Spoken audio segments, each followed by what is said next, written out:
Oh, wow. I have been talking to myself for a few minutes. Sorry about that. Okay, so we'll proceed. As always, we start with a big prayer to the ancestors to guide us through today's discussion, for us to learn and to teach. I know it is an unexpected time, but it's just one of those things. Sometimes, you plan things, and sometimes things are just planned for you. And so this is one of those things. So thank you. Um, so I beseech the ancestors. Thank you. I beseech the ancestors. I wasn't sure if I was going to be on today, and it is a very hastily arranged thing. I wasn't quite sure because it's been quite a. I won't bore you with the details. Let us first give respect and uh, obeisance to the ancestors.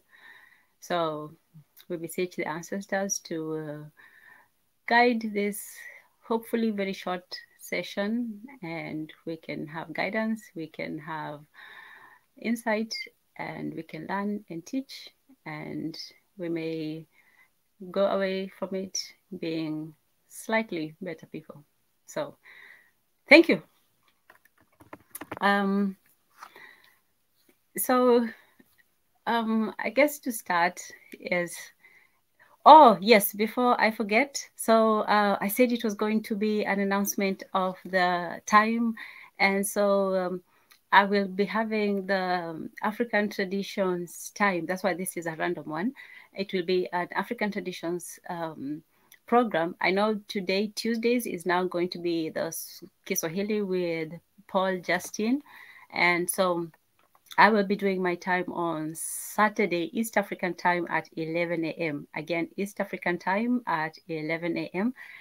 And there is, okay, just to translate to everyone the times, 11 a.m. East African time is 7 hours behind New York time, which is, if you can calculate that, and it is 10 hours ahead of California time. So that's East, West, and yeah. So East African time, 11 a.m. will be 4 a.m. New York time, and it will be 1 a.m. California time. And the reason for that is that hoping we can get, a few of, the African people, listening. I know most of the time we do have, and just remind all of you that we do have our regular programming at 9 p.m. East African time, which is 11 a.m. California time, and 11 a.m. 11, 1, 2, 3, 11, 1, 2, 3. 12, 1, 2. Oh, and 2 a.m. New York time. I have had to memorize all of this. Oh, shout out Django.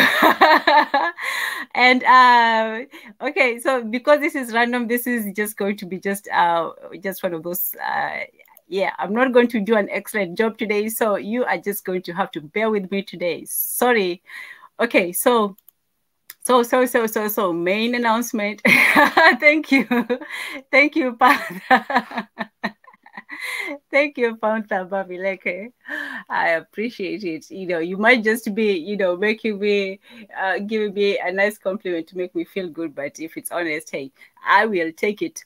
So, Saturdays will be the regular African traditions. I hope to be more prepared. The African traditions. Oh, yeah. Okay. Before we continue first, I talk about African traditions. One of the main traditions in Africa and everywhere is to greet people. I know it seems like a small thing, like, oh, everybody goes through greetings, greetings, greetings, but that's what you do when you get in a room. So this is a random conversation. Nobody, planned for this or anything. So you have to greet each other. So Maria Internet, greetings, greetings, greetings. Always good to have you in the house. And Amika is probably somewhere in the back there, Tenze Berhan. Oh my goodness, I hope I say that right. But his thought for the day is to wash hands. Okay, I'll have to be hygienic, I guess. And we have Django in the house, of course. Thank you. Thank you. Shout out to you too. And Paunta Bamileke. Yes. All right. So I think I have everyone well greeted. I hope you feel welcome, So, yeah. And I have to catch myself saying that now. Somebody was saying, oh, you just say so, yeah, all the time. Now I have to stop myself.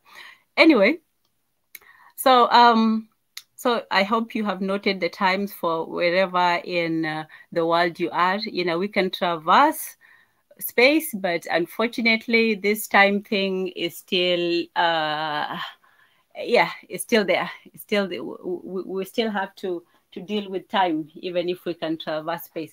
I don't know if they're going to create an internet of time when you can be in different time zones at the same time. But in any case, so 11 a.m. East African time is going to be in the middle of the night for the rest of the great states of America. And so if you want to stay up, I'll be staying up because, people put too much, on this, what is it, the circadian thing, like, oh, you have to sleep at this time. You have your own circadian rhythm. You have your own time when you're up and about and you're active and all that. And then you have some times when you're just down. And for me, I like to be up at night. That's for me is the best time because firstly, nobody is bothering you with all those phone calls. Nobody's expecting you to pick up any phone calls. So you're not going to be constantly interrupted with people, not interrupted. I sound like a terrible person, but at night you have that peace and silence. So for me, it works, and hopefully for the people in East Africa, it works for them as well. If you want to stay up late on a Friday, it's a Friday night late. It's early in the morning, Saturday, early Friday night. So anyway, yeah, so that's that. And the other thing is I wanted to talk about, what did I want to talk about? Just random stuff. Okay, so yeah, I've just been, sitting back and listening and taking it all in and seeing where we're going with all these things that we're doing. We talk a lot on the internet, like, oh, we're not doing this and we're not doing that, and what's the solutions and so on. But for me, okay, I'll just say my favorite country is Cameroon. Why Cameroon? Okay, Cameroon is just the forgotten heart of Africa. And I know, yeah, I said this is going to be random. So whatever pops into my head right now, I'm going to say it. But Cameroon has like the perfect, Tanzania has that unity between the tribes and so on. But Cameroon is one of those countries that has it's like Canada. It has the mixture of the English and the French, maybe the best and the worst. I don't know, because the political system is pretty bad. But in any case, Cameroon is one of those countries where every Cameroonian you meet, they're either very, oh, how do I say this? They're very rough or they're very sophisticated. They're very, and that French thing, they're either, or arrogant. They're usually that way a little bit because of the French thing. And that's...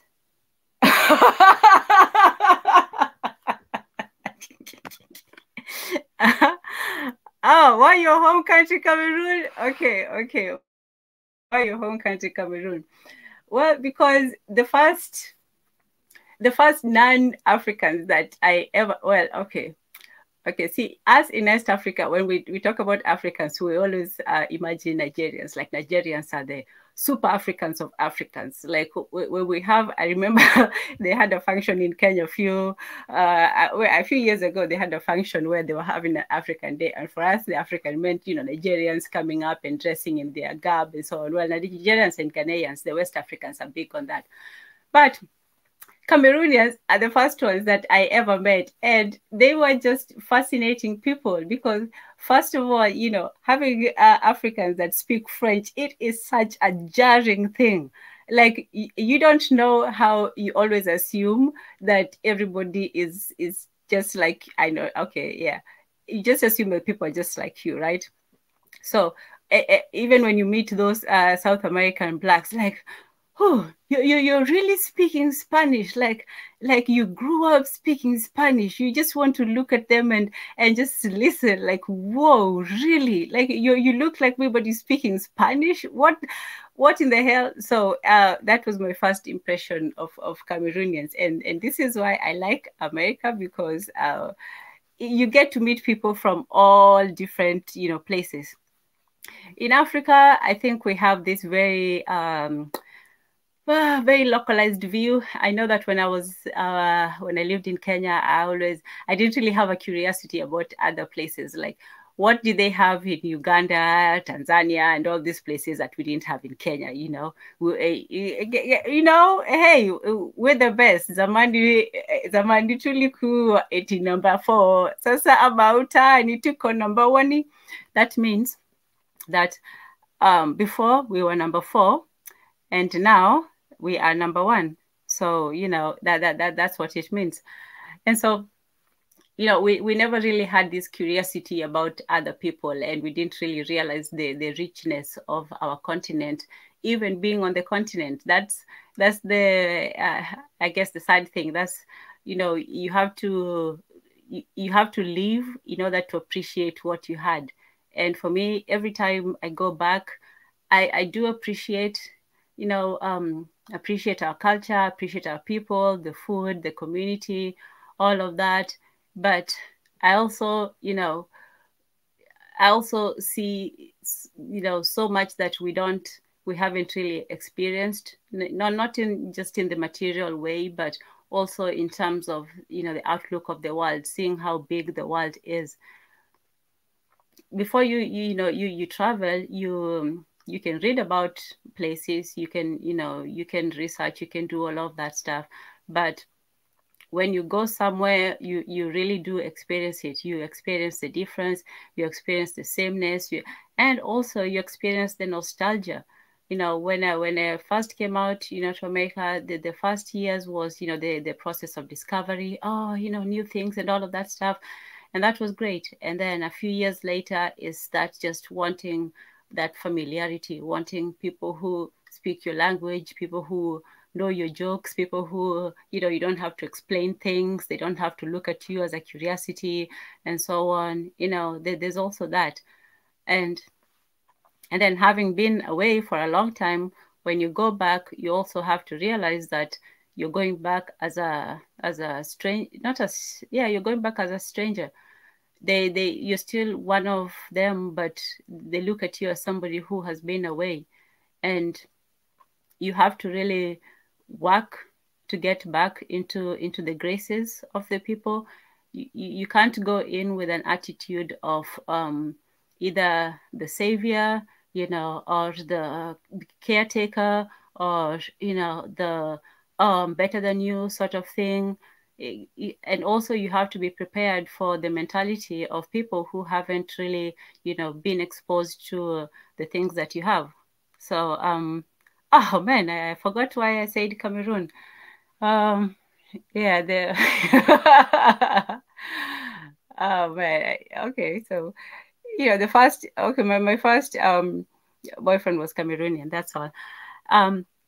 In any case, so when you travel to other countries, you meet different people, you have different cultures, and this is why I do appreciate places like like America. The music. Coming. Okay. No. By internet, when it comes to music, I have to say the Congolese have it. Like oh man, the Congolese, they just have it. I'm sorry, but yeah, Cameroon. What does Cameroon have? Cameroon has man, I haven't kept up with African music in such a long time, but the only old Cameroonian classic I remember is Prince Yango, You Must Calculate, and some Fantomas. Okay, see, those are the old classic. Yes, he was nice. No, today Marie Antoinette is not listening and learning. Today I am just chilling. It's random. It's whatever. It's yeah, there's no topic. It's just random. So when it comes to music, the Congolese have it. They, you know, they don't call them they should call it the soul of Africa. They, to me, everything the music of Africa emanates from Congo. It's where, you know, you have the great Franco Luambo Makiadi Africa. You have Pepe Kale. You have, you know, what's his name? Yajan Madilu. Man, there's too many. Yeah. Some Fantomas. Yeah, the Lingalas, the people, they just have, yeah, they blow everybody in terms of production, volume, quantity. You know, you have everything. You have the, you know, Mbilia Bell, you have Yondo Sister, you have and then the extra musica, Wenge musica, all of those, and all the branches of the different. Man, you know, this is not you know, a music lesson, but if it was for me, it comes from Congo, and then it spreads everywhere. So, oh yeah, Daddy Yango. See, for me, I cannot call myself an expert in music. Yeah, Shalabwana. Okay, so Panther Babileke gets it. He gets it. He knows his stuff. Yeah, so, you know, we grew up listening to music from every, you know, corner of Africa, most of the corners anyway. We listened to South African music. We listened to, you know, the one music which is different. When I was growing up, we listened more to Congolese music, but now the Afrobeat has just taken completely over, which, you know, I have my thoughts on that, but I won't share them right now. But in the past, the whole African music scene, I think, was more diverse. I think the Afrobeats have really standardized things, and even though it has popularized it, it has made things, you know, less creative. But anyway, that's my view on that. So I was just thinking about all these talks we have. Why do we talk so much? Why do you like to just, you know, come online and talk? What is the point of all this? Why are we talking? Because people who like to talk, they always like to say, well, what's the solution? What's the solution? And for me, today is no solutions. Today is just random reflection. That's all. Oh, okay. You know what? Okay, I will not be a complete and utter terrible host. I will formally greet everybody. There you go. I always say the Indians had a good concept of God with the Shiva. Is it Shiva with the many arms? When you can, that's proper multitasking. When I was trying earlier to see if I can rotate my hands, both one going in a clockwise direction and the other going in a counterclockwise direction. Can anybody do that? Can you do that? Can you rotate your hands going in different directions? I wonder. But in any case, why was I thinking of that? Yeah, I was thinking that, you know, that God with the many arms, he's lucky. You know, he can be washing dishes and being on the phone, and, you know, yes. Okay, so I'm not clumsy and uncoordinated. It's a weird thing. It's a weird thing that oh, hey, 7-1, that's a new one. You're new. No, it's not yoga. I don't know. It's just a coordination thing. It's just something to try. That just shows you how, you know, you're only in limited control of your physical body. Like you can will it. You can say, okay, this is what I'm going to do. I did do it eventually, but I will not tell you the secret. If you want the secret, it's on sale for $19.99 in 5 small payments. But in any case, no, it's not yoga. It's just a test to it's just a test to try. But yeah, the human body, as Marie Antoinette knows, is a fascinating object. I don't look too deeply into it because to me, actually, the human body is a horror movie. Yeah, that's how I look at it. To me, going into the body is like just cutting up and looking into the various different disgusting things that makes us humans as we are. So I don't like biology, medicine, all of that stuff. I fear trips to, you know,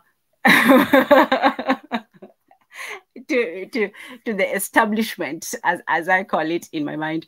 But in any case, you know, yeah, it's just weird how you can control your body, but at the same time, the body still it's just running. Like you don't even have to tell it what to do. It's just a machine that runs on its own and knows what to do. And then when you tell it to do something, it does sometimes. But when you tell it to turn this hand clockwise and the other one anti-clockwise, it says no, you don't need to be doing all that.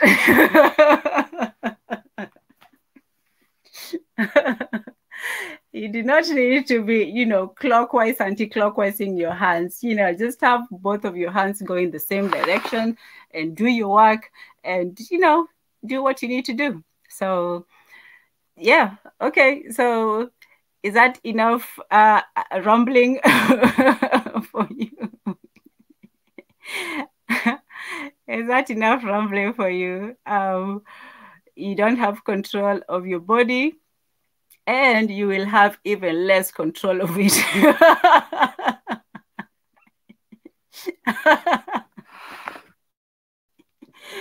And then eventually you will have no control of it.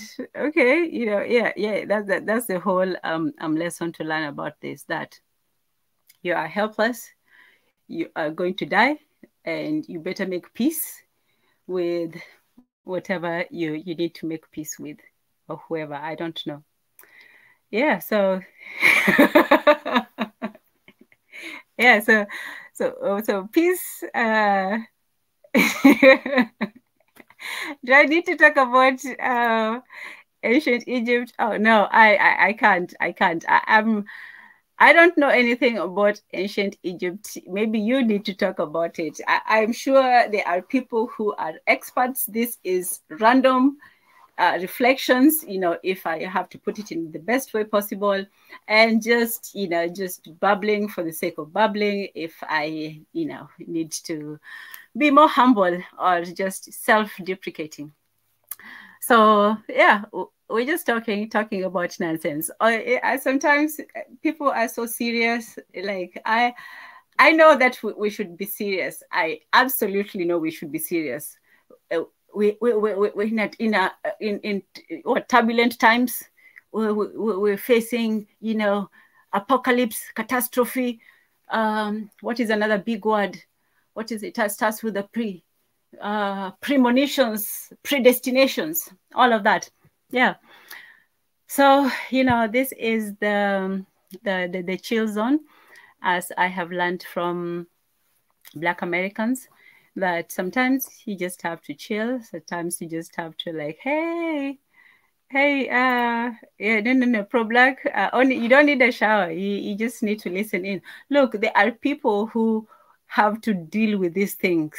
You just count yourself privileged and lucky that you don't have to take a scalpel to somebody's body and slice it open and see the blood gush out, and then have to dab it with one of those white things, Oh man, yeah, I know. Okay, I think I also think I need to do yoga. Should I do yoga? Do people do yoga? I don't know. I don't know if I would have enough patience to just sit very, very quietly in a room and just reflect. I can reflect. Gauze. There you go. There you go. Gauze. Thank you. Our internet, the dub thing. That is why we look forward to a day when technology will finally defeat biology. When we will have a day when pain will be non-existent, it will be no more. When we shall have no old age and suffering, when people will be born and they will be young, healthy, and youthful forever. Yes, that is the ideal that we aspire to. Well, do I believe in magic? See, this was supposed to be just a random, nice, chill session. I don't know. I do not know. And what I don't know, I do not speak of. I do not know if it exists. I know that, people have.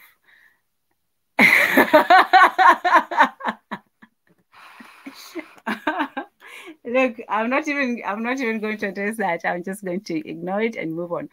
But yeah, people have believed in different things. I don't know. People believe, what people believe is magic is superstition to others. So I don't dabble in any of that. I try to keep a clear mind, and yeah, to those who are into it can can go ahead. Oh wow, okay. You threw me off with that one. And blood who's talking about blood, Odi? Who is talking about blood? I was just going to ignore it. I was just talking about surgery, about medicine, biology, cutting people up. I wasn't talking about, blood like some Angelina Jolie, and her weird stuff. Yeah, I'm not weird like that. Okay, all right. Panther Bamileke says maybe we can talk about some of the potential solutions on how to gradually depend less on exported products to the benefits of local made products. In fact, giving priority to our local entrepreneurs. Whew, wow, that was a mouthful. Okay, Panther Bamileke. Okay, yeah, okay. We can do that. We can do that. Less blood, more locally made products. Okay, there we go. So locally made products. So let's depend less on exported products to the benefits of locally made products. Giving there was a program in Kenya called Jua Kali. That was during the old regime of Moi. And they had a program where they empowered the local people. They would give them small loans to open, shops, or to go for training, or to do, small projects in their community. They would make pots and sufurias and pans. To be honest, though, they were not the best of quality. They worked, but they were not the best of quality. But they gave a lot of people, employment opportunities and so on. So, yeah, there's something to be said about that. That giving the local people. The only thing is that for governments to put money into something, they usually want a return on the investment, even though. So supposedly they're supposed to just take care of their people because they're nice and good and lovely. But in any case, they usually want something in return. For example, if they put money in education, that's because they want a population that can work, that is trained, that is, able to think and vote and all of that things. So they do that. But when it comes to small businesses, while they do help the local economy, it really doesn't benefit the government directly as much. So most of the time, the government wants to, put the money towards people who can actually, sway, things in some way. Mostly they either the upper or the middle classes, people who really have, some money in their pockets. So if the government was into charity work, yeah, they should help the small, the small guy. But they look at it as you're just going to pour money into something that's not going to, give you something back. So, not that they shouldn't, but yeah, I guess sometimes that's how they look at it. Panther Bamileke says giving priority to our local restaurants instead of Lebanese shawarma and KFC. Well, see, this is why sometimes I was just trying to be cool and chill, just because everything that we go in these forums is just bad, bad, bad, bad, bad. See, I was trying to be light with the music and stuff, just because it's stuff like this, like how is KFC selling in Africa? Like, if we were rich enough, some of us, to buy that KFC, like, why are we not supporting our local businesses? It's not that we don't have the money. If all these companies are opening up and people are buying them, they couldn't, be there if people are not supporting them. So yeah, we're funding our own oppression sometimes, in a way. We buy from them, we like them, but no, not all of us. Let's go all the way to the Bleak Street. So when I was back, some of us still like the local stuff. Like, look, we have chicken, right? Local chicken. And hey, Maria Antoinette, you're here. Hey. See, I can only ramble for so long. No, I was actually going to lighten the mood by trolling. You said, away, please. Give it your best, Maria Antoinette. I want to see this. You said you were trying to be light, and I thought, trying to be light with the blood gushing out and the ghost.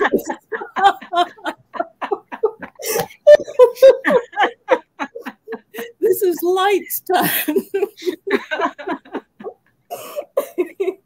So that what would be your idea of morbid if that is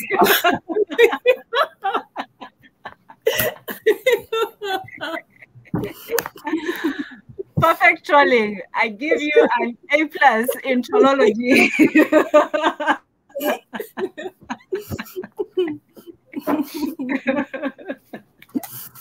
Oh boy. Oh, wow. Okay. What's your random reflection of the day?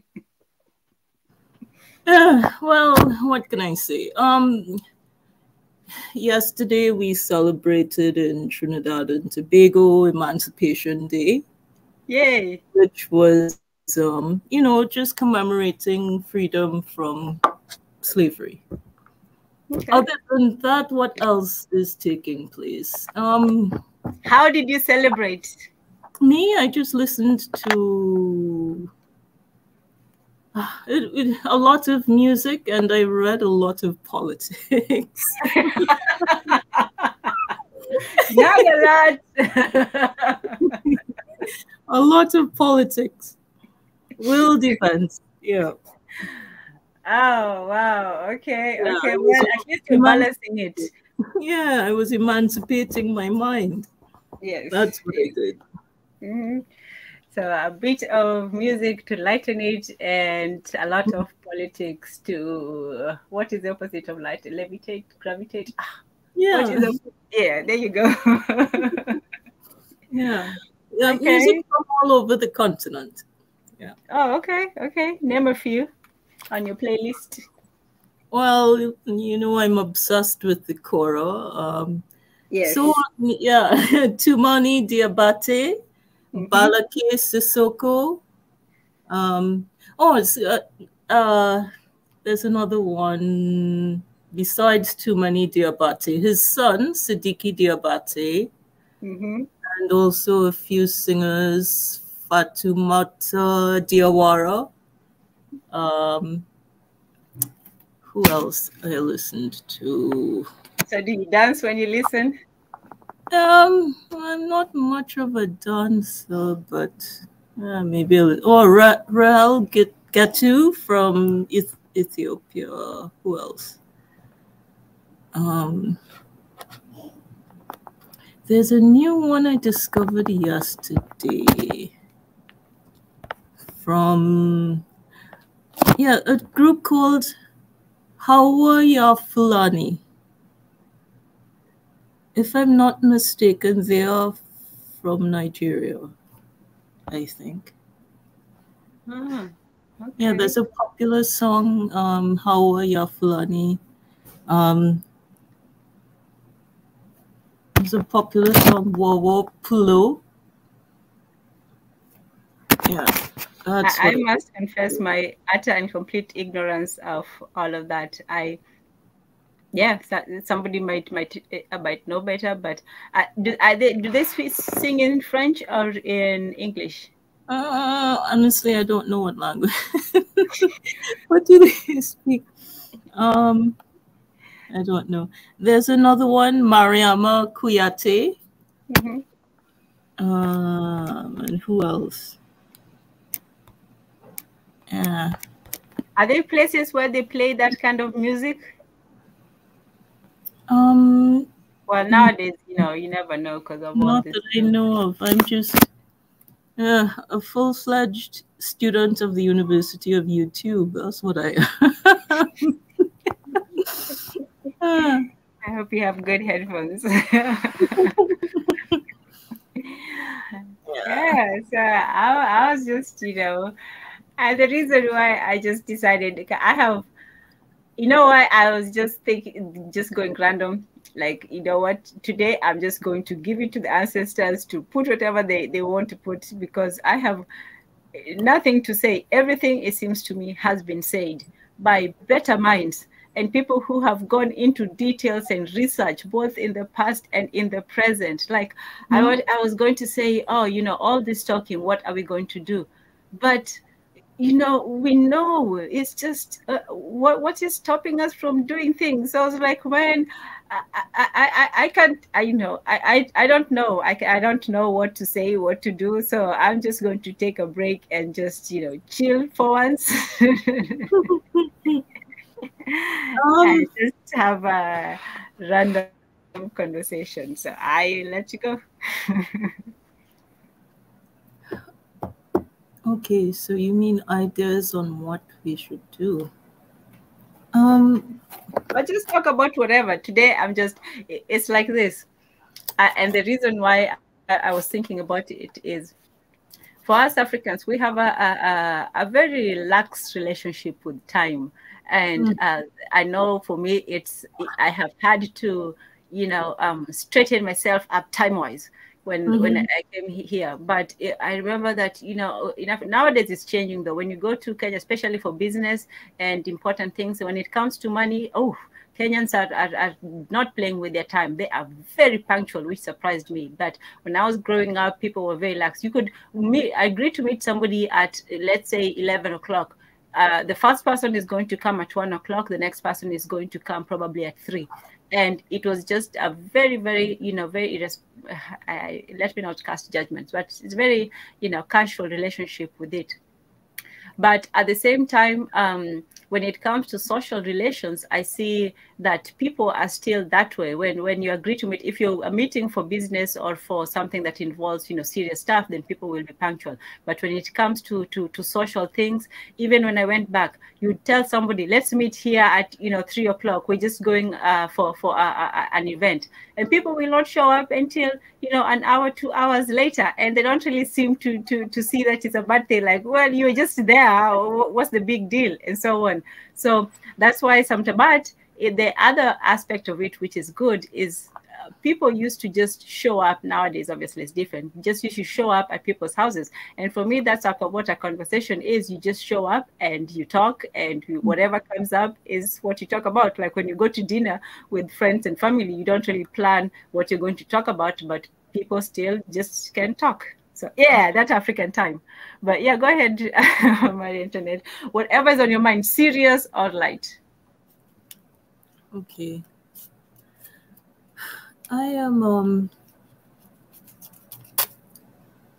well, I would say a little concerned about world events and what really is the best thing to do to maintain financial stability at this time. Because I'm really not too sure of the best strategy. So I think I was thinking about that a lot today too. Are you talking about personal security, or are you talking about, group? Yeah, I think in this time, financial security is something that I'm not really sure about, and I'm trying to do some research on it, and I haven't really seen anything outstanding as yet. Yeah. Now, is that in terms of saving money, or in terms of, you know, I would say having... earning money at this time because for people who the pandemic really changed the workplace a lot. And so for some people, they up to now can't really go back out to work fully because maybe the market of people they depended on is no longer available for the service or the product that they were offering. A lot of changes have just taken place. Yeah, So the that's... kind of job security people used to have, it's no longer there. You know what, Mary? We're going to go into, I don't want to sound apocalyptic and all of that, Yeah, but it's going to be a great tightening of the stomach and purse strings.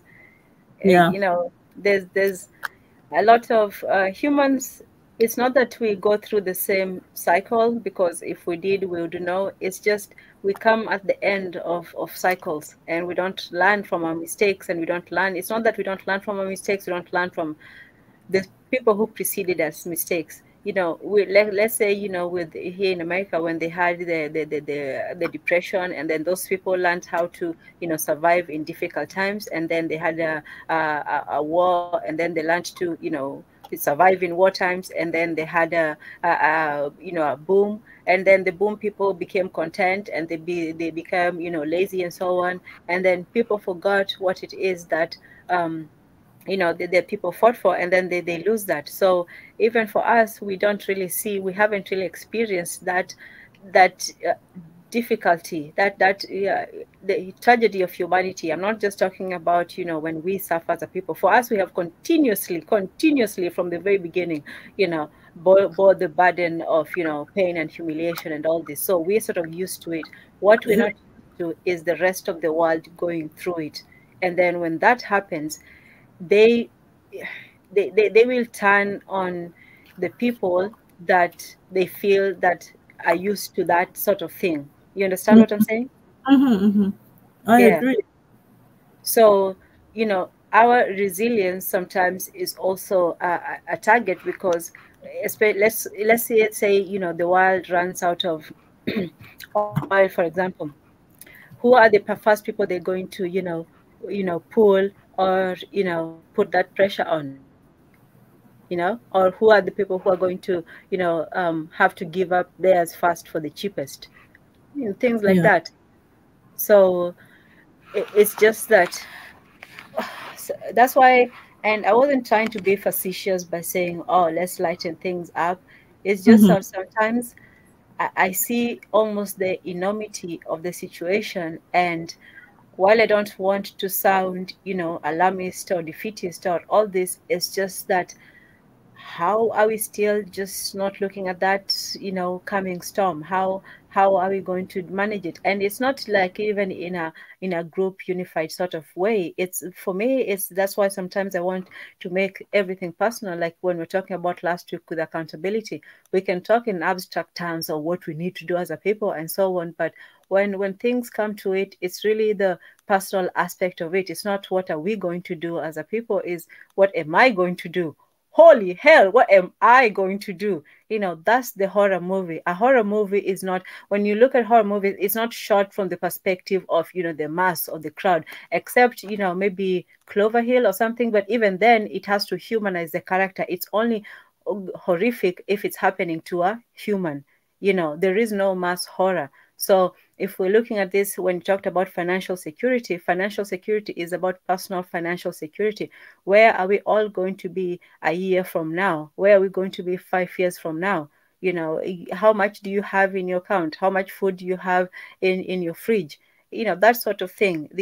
We sometimes, it's not just about abstractions. We have to, what happens at the macroeconomic level is what happens at a personal level. If things are going good as a group, you know, things are going good for most people. Not everyone. Some people might escape, you know, some, you know, the net, but most people will be going through nearly the same thing. And the first that we have to do is really get our own minds right before we even start talking about, you know, organizing the community and so on. You can't organize if you yourself are not organized. I agree 100%. 100%. Yep. Yeah. So let's talk about music. um, yeah. Well, I mean, besides the singers that I named, No, I didn't mean that literally. We can talk about more depressing stuff if you want.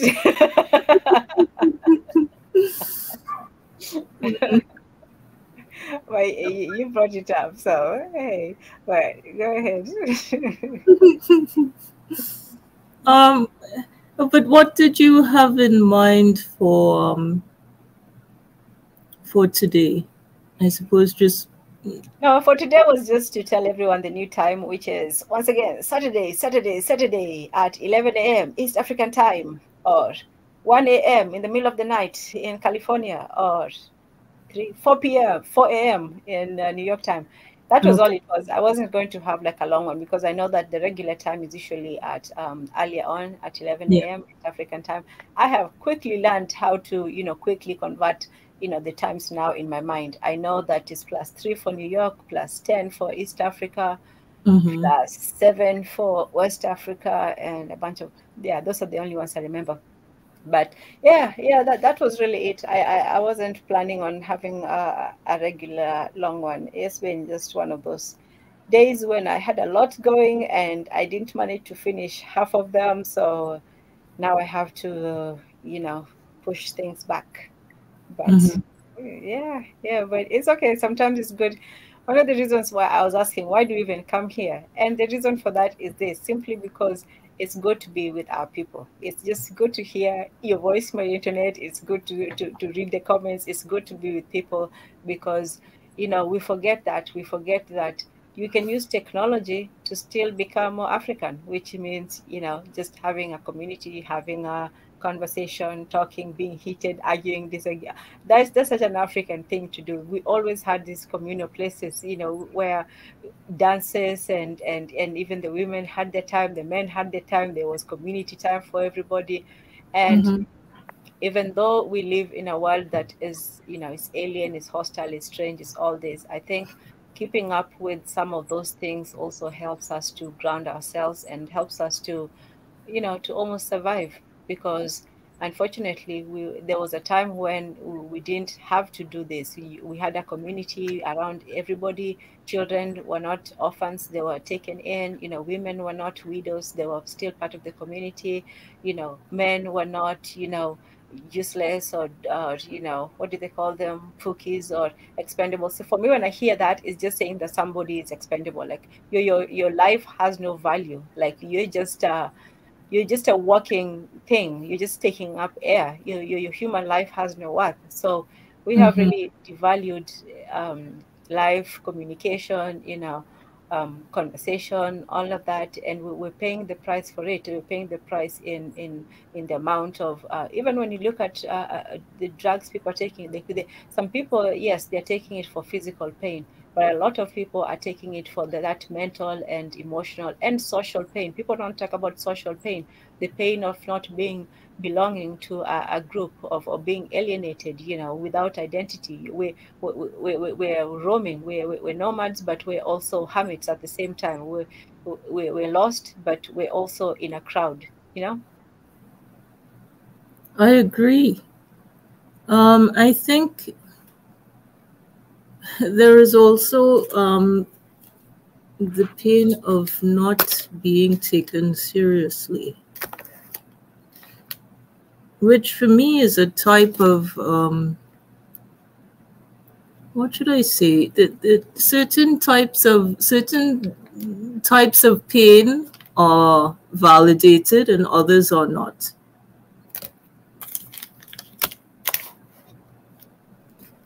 In what way? Well, for example, when I speak about the pain of seeing discrimination within Christianity, and anytime I speak about it, I am wrong to speak about it. It hurts me because I'm a Christian. It hurts. And that is immediately shut down as though I am being delinquent for addressing it, but I would like it to be addressed. And I don't know what must be done before people realize that when people express hurt, we shouldn't have the reflex action of immediately dismissing. That, to me, is one of the most painful aspects of life these days. My internet, if let's say someone is hurt in the church and they go to the pastor or the priest and they say, I feel hurt, I feel sad, or I'm in pain, what do you think that that they'll be told?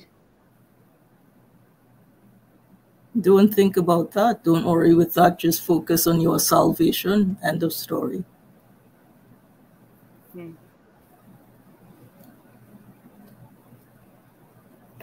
Honestly, I think that's what would happen. Why do you think there's such a dismissal of people's pain or opinion or experience, or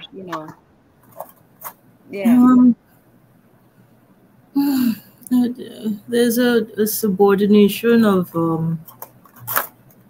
personal comfort for the good of the whole, I think. So, and they think the good of the whole is dismissing anything that is inconvenient to address.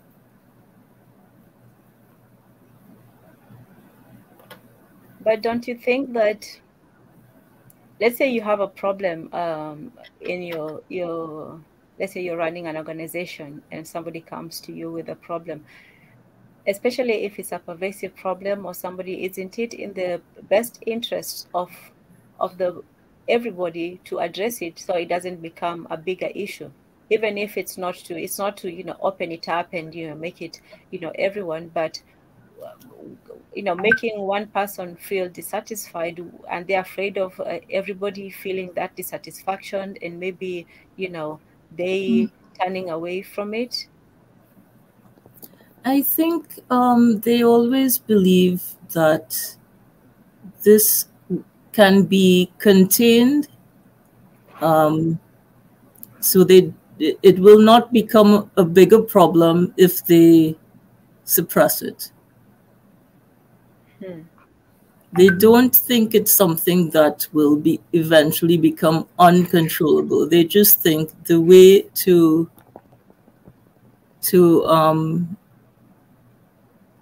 address that sort of issue is to just keep it contained, suppressed.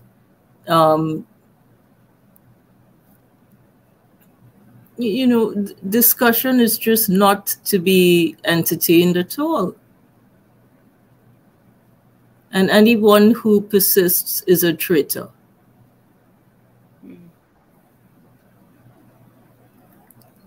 Wow. And so there's no, because I do know that if somebody is wayward in their beliefs, there's usually ways to sort of shun, punish, or in some way express that displeasure. Why isn't that the same with the people in leadership? Because I have seen, people, and even when, when it comes to confession, that is a sort of, opening up and accepting who you are and being honest with everybody. So why isn't this not also expected of those above? Because the religion, as I understand it, it's not like the deification of man. I wouldn't think if there was a deity, it was only one, but I wouldn't look at the pastor or the priest as, God on earth or something like that. So why aren't the people, because most of the time when these things occur, it's usually somebody in a position of power. So why aren't the people in power holding each other or having a system to hold each other accountable? They are perhaps benefiting from wrongdoing. Mm. And so there's no real incentive to change if they are benefiting. To some extent, there is deification and of people or of a system. Or sexification, as Mondatezi would say. Eroticization, let's just say that. We don't Which want is a form of deification too, because some people are just above any type of reproach or accountability. Mm-hmm. Yeah, and What do you now think about Panther Bamileke's comment about personally with respect to others' beliefs about important religions?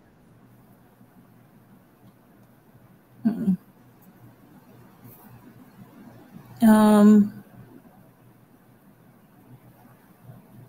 Well, you don't have to respond if you don't feel comfortable. That's okay. But in any case, we as human beings, we still need some sort of community. We still need a place, a way, a means of being with each other, of communing with each other. Unfortunately, those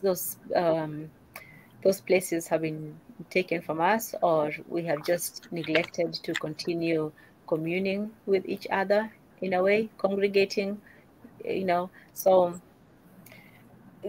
we can't, even if people who don't believe in religion, even if you don't believe in it, you still cannot deny and offer an alternative to that, because if a denial of religion almost amounts to individualism, because if you don't believe in all those religions, there is no other unifying factor that you can have people at this time be under.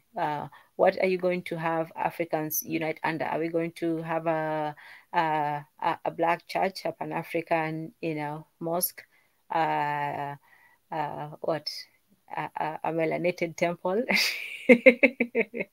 trying to cover all the different ones. What do you say to that, Panther Bamileke? Because that would mean individualism. Religion is not just about a matter of beliefs. It's also a social aspect. It's also a way to connect with not just other people, but also the higher aspects. It's also a denial of your higher aspects. And if we are to be Africans were a spiritual people. We didn't just say, "Oh, this is this and that's all there is." We always knew that there was something more, both behind, in front, and above us. So yeah. Okay, so Bamileke is for African spirituality, but go ahead, my internet. no, I was just addressing something that popped up on my screen here. No, I don't blame this approach. I think that's one way of addressing the battering of self-esteem that some people have suffered as a result of these religious communities. Mm-hmm. Yeah. Yeah, so he says Western assimilation. Well, I still think that there's a way that we can still respect our differences, because even with religion, everybody has a different, aspect of it. Everybody has a different way of worshiping and so on. And if we talk about, being one people, you should be able to, even in one's family, even in one society, let's just make it, very simple. Even when you go to a family reunion, the number of different perspectives and views and all that is too myriad. And if we're going to unify, we have to unify despite differences, not because we are one people. And I think this is what some people, who give up too easily on us as a people, they like to do. It's to accentuate the differences and say, oh, look, this is a, but human beings are different. Even on the very, very, personal level, you can take two, well, twins grew up the same, everything, and they turn out to be completely different. So, it's not to say that we are all alike. In fact, it's to say that we're very, very different. That is why not a unity, but a collaboration. I liked what I think it was what I think it was Darth Raven, yeah, who Mhm. was talking about collaboration. And that is why collaboration is necessary, because we're not all the same. If we were all the same, we wouldn't need, we would be automatically unified. We would have one, that whole brain, that whole just one brain working together. But the difference with us, especially as Africans and Black people, we are more different than most people. Other people can put the differences aside, because the differences really are not that great if you look at it. Even when it comes to language, if you look at, Dutch, German, Spanish, whatever, they're not really that different. Like, they have a few similar roots, German and English. But when you look at, two similar tribes, they are completely, completely different. So we take that all over the world and we just look at each other, and while we see each other in ourselves, but we also see how different we are, and then we focus too much on that. But it's our differences that make us similar. It's the way that we are so different from each other that we are all the same. That other people in other places, they are very limited in their experience and perspective, but we have a rich, rich variety of it. So it's not to say that we are the same, it's to say that we're all very different, but despite it all, there's still a running common thread amongst it. So even when it comes to religion, to experiences, to space, as I was saying, and so on, yeah, we can be in those differences, but the thing to remember, above it all, is that it all somehow ties in together. Oh man, you got me on one of my ramblers. No, but I appreciate what you said. You're absolutely right. Absolutely. But yeah, so that's all I wanted to come on today and just chill and relax and be with my people and yeah, just randomly reflect. So I hope also with the 11 a.m. Saturday time that we can also bring some of the people on the continent on board, because Mm-hmm. um, we have had a good representation of people from all around. Yeah. And also, I do appreciate that we have Paul who's coming in today. I'll definitely try next week to make it on his program. But I like that he's engaging the local people, because one of the things that the GMOs, when they come to Africa or these other people, they want, oh, we're helping charity and all that. But if you really want to help somebody, the first thing that you have to do is to listen. That will go a long, long, long, long way in even building that sort of trust. You don't come to somebody just with money or with ideas or with good intentions. You have to actually sit down and listen to them and say, what do you want? What are you facing? You sometimes even have to live amongst them for some time, and you have to come with an attitude of learning and humility, because if that's what you really want, if that's what you claim, then that's the course that you do. It's the same thing with even these people. Who did they send? They send the explorers, the missionaries, and then eventually they sent the people to take over. So you have to soften people's minds. And so if people want to go somewhere, you really have to take your time to learn and understand. And I want to listen to. There was a very, very intelligent sister there. The last time I was there, her name is Isabella, and she was talking about responsibilities as women, and being just being a more responsible person, doing what you're supposed to do as a woman and not just complaining. If you're the best woman that you can be, then you can't, then you can be mad if you don't get the best man, and not being the best woman like superwoman or something. It's just being the best woman that you can be. It's not being like, oh, I can do it all, yeah, and all that stuff. It's just, is this the best I can do? Not even being accountable, not even like, oh, somebody telling you. It's just you know yourself, what you're capable of. So once you tell to yourself, okay, this is the best that I can do, I'm doing what I said to do, then you can say, okay, now, universe, God, creator, or whoever, Jesus, send me a man. But if you're just sitting at home doing nothing at all, then yeah. But anyway, she was a very intelligent. I'm just, I'm going off. She didn't say all of that. I don't want to, misquote or miss. Yeah, but she's a very, very intelligent. She's a student at the local university in I think Dar es Salaam, I believe, and she has some very, very good ideas, which I wish she could share with the rest of the world. But yeah, all right. Hey, we have BJ. Hey, how's everybody doing? Hello, We are BJ. good. The ladies have taken over. As they should. Hey, BJ, how are you? Oh, pretty good, pretty good. I Yeah. love what you had to say on Sunday, Marie Antoinette. Was able to hear the recast, but that was some really interesting topics you guys went over. Oh, thanks. Yeah, I'm trying to remember what I said on Well, whatever it is, it was great. Yes, it was fantastic. Decolonization of the mind. Oh, okay. Ah, yes. Yeah. Now I remember.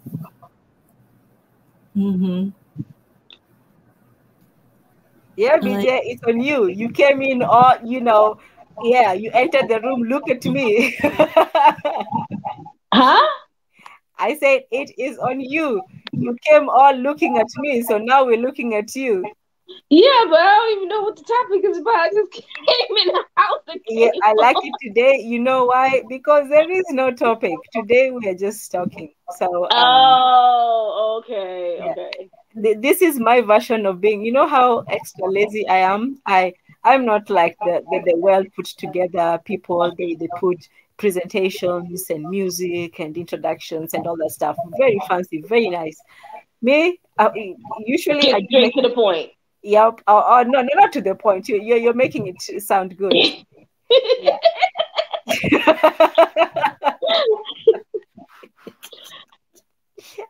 And especially today, like today, I wasn't even going to come on. I was just like, man, hey, man, I'm here. And No, we're glad to have you because I was listening a little bit of the earlier broadcast, but that was in a different language and I couldn't understand. But like 3 or 4 words, it sounded like it was similar to English. So I'm like, so it's like, okay, Tan Zan will be on later. You know what? I'm thinking, and okay, just for now, because Paul Justin, he's the one who was on earlier. He's taken over my time, so we took over now, but he took over earlier. But I'm thinking of one day just having like a translation session, because not 2 ones, 3 ones. Okay, firstly from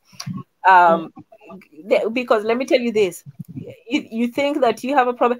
They speak some sort of Swahili that even as Kenyans just sit back and say, what are these people talking about? It's like just being hit back and forth by your professor. Like, hey, I'm not in a class, I'm not taking a test. This is real life. Leave me alone. This is how good their Swahili is. So wow. Yeah. So when we go to one of those, you sort of have to make your, so it's like the English versus, Americans versus old British English. They speak that pure, nice, good Kiswahili. No, throwing in all this English nonsense and slang in there. So when I go there, sometimes, I do try. So the one thing I was going to ask, well, if we can do translation from Swahili to Sheng, for local Kenyans, and then English for the other people. But that's just a thought that popped in. But yeah, they're pretty good. It would be really really good if we could have or some. I've been talking about subtitles. If subtitles comes, somebody will stole my idea. But I've been talking about subtitles as well. I don't know if you can have subtitles on live shows, but if we can have them later, it would be good to really hear what they have to say, because Oh yeah. they are some intelligent people, like the young people. This is what gives me hope for Africa. Like sometimes we come on these shows and we talk all this. BJ, you still have your mic on. Man, I will come through the airwaves and just turn it off. You and my mic. Oh my goodness. It's just we didn't have this problem when it was just me and Marie Antoinette. See, you're talking about us Americans now. Well, I was saying this, that when you listen to the African youth, and somebody was saying this earlier on the show, that the rest of the world has a problem with an aging population. In Japan, all these places, they have problems with either aging or fertility. They either can't take care of the old people or they can't have enough children. We Africans don't have that problem. We have both old and young. We have everything we need. We have the manpower. But another thing with the young people is that they have fresh ideas. People who have been in power for 50 years, they wouldn't know a new idea if it kicked them over the head and just beat them to. They just sit there and they go through the motions. These young people, firstly, they are frustrated. They want something different, something new. They are full of hope. And the worst thing, not the worst, it could be worse or best, but the good or bad thing is that they have seen the possibilities. They have seen what is capable in terms of not just material wealth, but in terms of unity, in terms of strength, in terms of people, what other people, young people around the world are capable of doing. And they want to compete. Old people can be comfortable. Well, I've got mine, I'll just relax. But young people have that fire and energy and passion. And so I want to reach the young people on the ground in the continent and have them come on. And let's not even have the language be a barrier. Let's not have technology be a barrier. Let's use what we have so we can really do that, connect. So we don't just talk, we actually talk with people who can do something on the ground. And just to a quick plug, I forgot about the office. I'm sorry, today's just been hectic, but just a reminder that we can support the SNN office, because this is a place where we can have people actually come together and talk and meet and have a place where we can do, because the importance of talking. Sometimes we say we talk too much, but we have just begun to talk. The importance of seeing somebody face to face. Like, you can't take an hour conversation with somebody over coffee, over just texting. That's all nice, but it's just a replacement. When you finally sit down with somebody, or when you finally have a live conversation, it's different from just this remote. Because you form a true connection. Yeah, absolutely.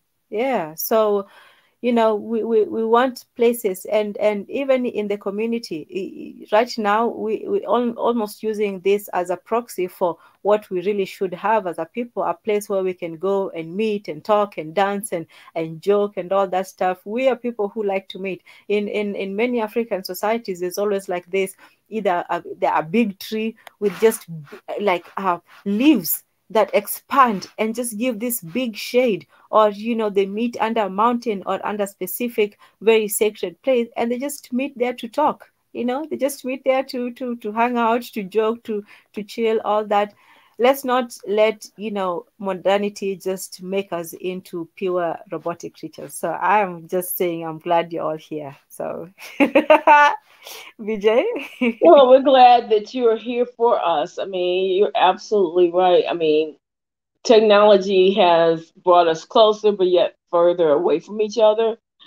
And only by talking with one another that you begin to see that we have more common interests than we have opposing interests. And again, the youth in any movement, it's always been the youth who bring forth change. It's the elders who provide historical background and knowledge and funding in many instances, but it's the youth who bring forth the change. And we have to empower our young people to aspire to make the world the way they need and want it to be. Mm-hmm. Absolutely. So it's good to hear the voices of everyone in the community, and I'm hoping that we can reach especially the young people. They can also get exposed to the ideas of people around the world. When it comes to the language, especially, I was telling them the last time I was there a couple of weeks ago that the reason why Tanzania has been peaceful is one of the major reasons is because of the language. When you can speak the same language, and this is also hindering us because it's also preventing us from, communicating and networking with the people in, say, French Africa or in the people in Spanish South America or, Brazil and so on. So imagine if you saw somebody who looked like you, but you couldn't talk to them, that, there's this barrier. So But, having, but people will find a way, um people will one of find those a ways, way to yeah, sorry to connect. interrupt you, but one of those ways that people will find music. Yes. Yes, I was asking my internet if what language they were singing in, and she's like, I don't know. And you know what? We didn't either. We listen to music from all around the world, and yet you sometimes, well, later on nowadays, sometimes I go and look at the lyrics and see what they says if you can find translations, but they don't all have them. But when you hear that music from all over, the African globally, you just understand it. That's one of the reasons why I was saying, yes, we have differences, and sometimes we do go on and on and on about it. We're different. Okay, we get it. We're different. But when you hear that music, like I don't even like Afrobeat, but I can't help but No, but I mean, dance when like here, Afrobeats is blowing up, and it's that music, and everybody's talking about a piano dancing, and I it's can't stand that building one a either. Oh no, bridge wait, to, let me not say that. I like all of them. I take it back. Yeah. huh? No, it's okay. It's okay. If you didn't hear, it's fine. Go ahead.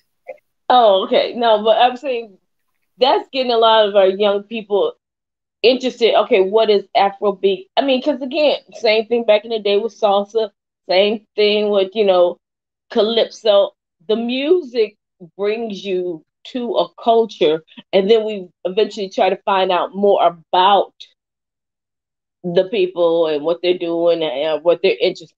So it's that bridge. Art, people don't focus on art a lot of times, but art and music is that bridge. It bridges generations. It bridges different people from different cultures. It bridges people from different backgrounds because it's something that everyone can connect to. So now I'm seeing a lot more youth who are, how do they do the beats? How do they do the dances? Can I do those moves? And and then it just it opens them up to, okay, this is something cool versus what the media always tries to portray. So those images are slowly melting away that they try to force upon everybody. And those who want to keep, Africa is poor and impoverished and just, blah blah blah, they want to keep it because it makes them feel comfortable that they don't have to make an action. They don't have to do anything and can stay in their little box and be happy. But other people are saying, well, let me find out more. Let me go, and that's the beauty of the web. That's the beauty of the YouTube. That's the beauty of the information age. You can see, oh, Tanzania has a beautiful metropolitan area that we never knew even existed because our image was,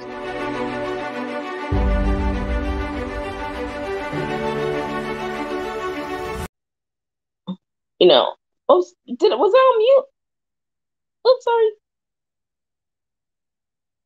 Oh, did you hear anything I said? Yes, I heard you. Oh, I'm Okay. sorry. That was me. I clicked accidentally on something. Oh, no. That's okay. I'm like, I made a long speech. I can't remember what I just said. Don't have to repeat it. Technicalities.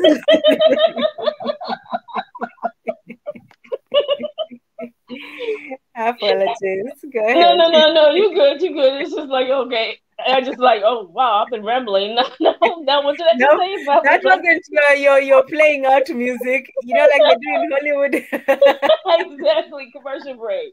No, but the music is actually bridging and it's building the bridge, and people are now looking at different cities because again, Ghana was always there. I think Nigeria sort of came in after. It was like back in the day. I don't know if you guys remember when they had import export. Oh, were you into import export? And they were bringing like a lot of the cloths over, kente cloths over to America, and so people was that was like that first bridge between the two. Now people are like looking at other countries on the continent and say, okay, because again, it's basically like, okay, Egypt, okay, well, okay, there's Nigeria, okay, there's Ghana, and that's all you knew of Africa. That was okay. Oh, Mandela, okay, let's go South Africa in there. That's all we knew. That's all we knew. We didn't know there was 54 countries. Where they come from? Because we are our history is just so handpicked, and we don't see all the pieces of the puzzle. But now with the internet and information age, it at least allows us to try and find the pieces and pull them back together. Look, Oni Pro Black, I do not like Afrobeat. Afrobeat is a good kind of music, so is Amapiano. Those people who enjoy that kind of music are in their right to do so. So I like Afrobeat, and yeah. I hope that was convincing enough. No, I remember once my grandfather, who was a music teacher actually, he was listening to something on television, and he was saying they should not have maintained the same beats throughout the song or something. He wanted more variation. Yeah. So some people need a more complex music structure than others. No, Marie, you're absolutely, because again, the music nowadays is you used to have an introduction, and then you had a bridge, and you had a chorus, and you had the lyrics. Now you have a punchline and one beat, and that's it. And they keep just looping it over and over again. So yeah, I 100% understand what you're saying, Marie Antoinette. I don't even know if a lot of the youth even understand what any of that stuff means or how impactful it is. Just listening to the song that God's Power and Mika did together. That song is so beautiful, and it has all those arcs within it. But the young people are so used to this, again, and it's the music industry. It's cheaper for them to do it that way. Mm-hmm. But music can be extremely complex. Have the arcs, up, downs, brings all the emotions into it, and that's, to me, is real music. So I agree with you 100%. Yeah. And a long time ago, I was reading something that Quincy Jones wrote, and he was saying the same thing about the structure of music. He doesn't really like the modern structure. Yeah, I see. Quincy Jones originally started as a jazz musician, so he understands all those components. And what happened here was they took music out of the schools. The churches started becoming mega churches, so you didn't have, like your mom and pop neighborhood church at the end of the street anymore. So you didn't have that schooling on composition, music, where the drums come in, where the horns come in. So, I give the youth a little bit of a pass because a lot of that's been taken on purpose away from them. So they don't know until they hear it, and they're like, oh. But see, these kids are so smart, and with these devices, they will be able to figure it out because it's in their blood.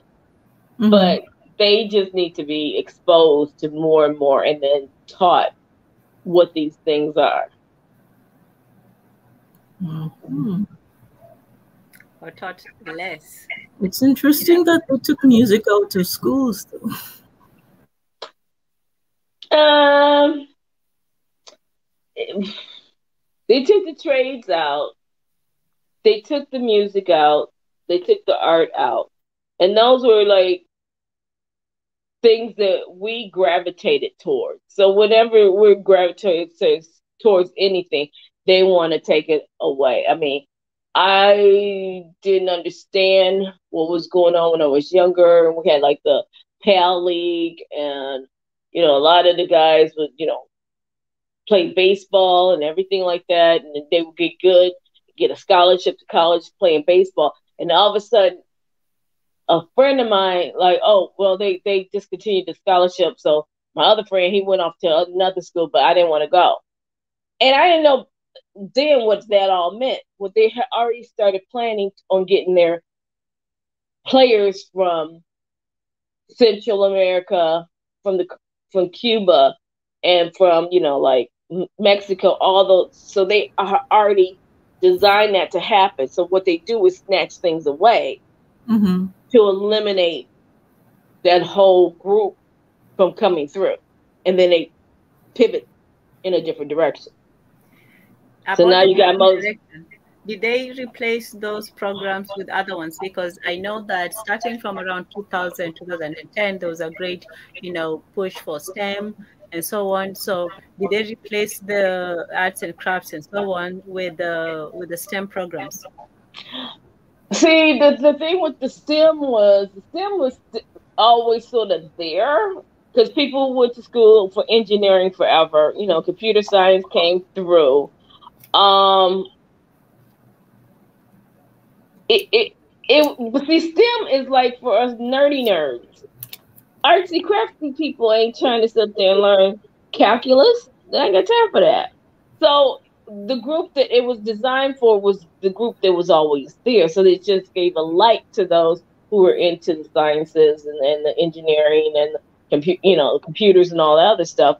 But that didn't leave an outlet for those people who were musicians, singers, had that artistic background. Even with the graphic arts, that still, it was not the niche that it provided did not was not big enough to include all those people who had that artistic talent.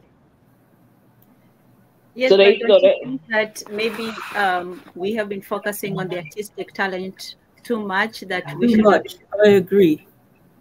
Hey, Maria Antoinette, go ahead. Take over. This is a tag team. In wrestling, when one guy is down and then they raise their hand and then like, hey, tag them tag me in. in. But the only reason I say I don't agree with that is because we're now so much here like robots that we don't have that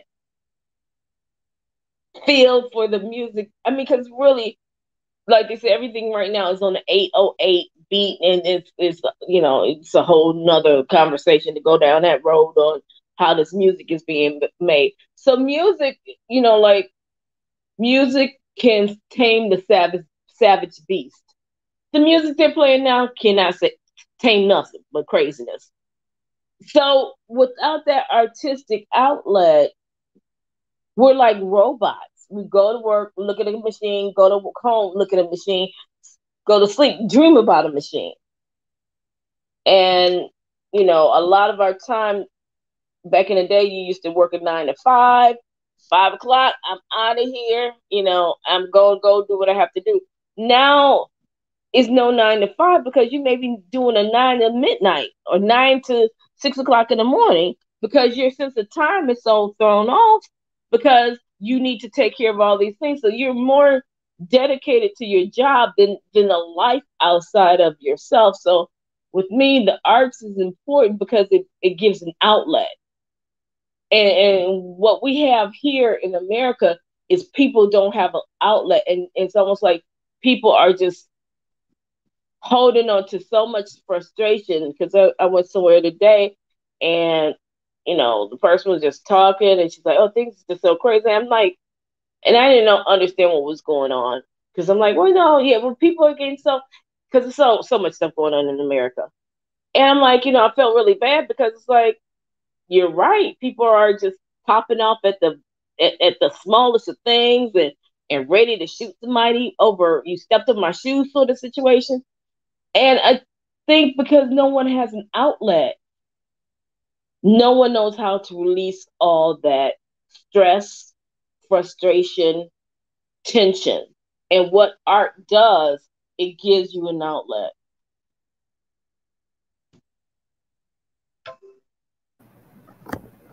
I agree. It does. No. Look, again, what they did for us here is they told us, if you want to make money, be an entertainer, be a singer, be an entertainer, I mean, they let you know what you can do and what you can't do in so many words. So yeah, you're right, Maria Antoinette. We could do everything. We shouldn't limit ourselves because being an engineer, you got more opportunities than being the next Beyonce. So we have to understand how to navigate all this, understand, what is the true opportunities out there and what is the cost for me trying to obtain the opportunity and what is my plan B if the opportunity doesn't manifest itself. So it's important to have that strong background in engineering, science. I mean, carpenter, contractor, whatever it may be, opening up your own business. We, as Americans, African Americans, it's like we don't see the full possibility of occupations and things that are available to us a lot of times because we don't see it. Where people in other communities and maybe those who move out to suburbs or whatever, or have parents who have higher positions and exposed to more things, they can see those things. But when you're just an inner city kid, you can't see it because it's not shown to you in school. When you go off to college, if they don't talk you out of your occupation, I really want to be a scientist. No, I think you need to be a psychologist or a social worker. I think that'll be better fit for you. Now, if you listen to them, you won't even follow your dream. And then how many fields that you could focus on under engineering? Engineering has a massive amount of different occupations that fall up under that category. But all we hear is engineer. So we only think of it in one way. I think that, I'm sorry. No, I just wanted to ask you a question. I actually went to university in the USA for a few years, 2 years or 2.5 or something. And I never, ever, ever took what these counselors said seriously. I knew what I wanted. I just used to go there to see what they had to say, and that was it. It was just like taking a study break. Oh, I go in, I talk to this nice gentleman or this nice lady, and I leave. Are you humble bragging, Marie Antoinette? Are you too good for too cool for school? I do not wish to have people who do not recognize capabilities of people with a lot of melanin in their skin pronounce words over my life. Yeah. Yes, I agree. Oh, for goodness sake, I saw somebody one day, this gentleman told me in the hallway, do you see how difficult ophthalmology is? As though he's wondering why I'm there.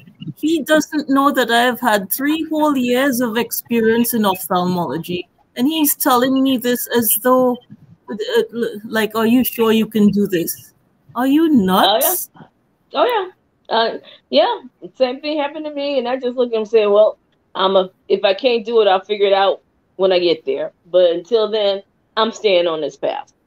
But I was able to do things that some of his colleagues couldn't do. Mm-hmm. What is this? Try to psychologically psych you out to make you run the other way because we really don't want you doing this. So how can we get you to go another way? Because that's more competition against me. It's absolutely ridiculous. Yeah. And I can only imagine how many people, because I just look at people I went to high school with, and we had a program when I was in school focused on, like like IT or whatever. And people got frustrated once they got to college. They're like, never mind this, I'm going another way. So a lot of them became teachers, and some of them just flat out dropped out. So it's like, colleges don't do a good job on retention. That is, in school I went to, it was a research university, and I didn't know what that was until later on in my studies. But research is about the research dollars. They're not concerned about the undergraduate students, so they're not building anything to help them navigate, see, show, whatever. Um, Other people will get the opportunity to work for a company and work into their IT departments and get a feel. And that's what I was trying to do for the longest, but I never was able to get a job in someone's IT department as a student. So you get a feel for, oh, do I really like this or don't I like this? What is their day-to-day job consist of? Where other people get that opportunity and they can say, oh yeah, I enjoy it, or they may have a parent who done this for a living, or cousin or uncle or neighbor or whatever. And because of our communities being so scattered, we used to have all that, but now we don't. Because I know people who, I wanted to go and think, my friend, he did football, didn't make it to the NFL, but then he came back. He had a degree in chemistry, and because a friend of his dad, who didn't live too far from him, was a doctor, he was able to talk to him and get the ins and outs. And it's like, okay, I want to just go ahead and go to medical school. But see, that's because somebody's sitting up there talking to you and helping you navigate it. That's so critically important that, that information that they can provide. Yeah. Versus someone like me, I had to just figure it out and stumble several times. You're Got trampled absolutely over a couple other times, but I didn't give up. No, I'm not gonna give up. yeah. So, wow, lovely, Mentors are important. Yeah. lovely talk, ladies. Let me ask you this. I just came to my mind. See, today is going to be random, so let's just be random. But why is it? Do you think somebody has a mic on, BJ, looking at you? No, I'm cutting it off. So, why do you think that just when you look around, why do you think that for us we can? I'm okay. Okay, tell me if I'm just being like big up on the ladies, we go girls, but it seems to me that we didn't come to blows or fights. Is this sharp disagreement between our men? Is that something that is just a man thing, or do you think that's something that's particular to African or Black men? This It's something that they've always used against us. Divide, divide, No, no, no, divide. no, no, no, no, no, no. I'm saying this that my internet you on the scary podcast, but when you see these conversations that people have amongst themselves, sometimes people really get very passionate and angry, and sometimes people insult and call each other some things and so on. Do you think that this is just natural male behavior, or do you think that this is something specific to our Black men? There's very hostile, I don't know if it's a hostile attitude towards each other, but the way they go about doing things or having discussions. What do you think?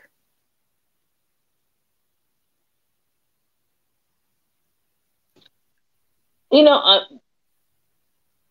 Do you think that Men, men are overly aggressive with each other, or do you think men are no, just? I think they can be passionate about stuff, but I still think it has a long lineage in colonialism, and they know how to manipulate a man's, like let me see how I can goad him.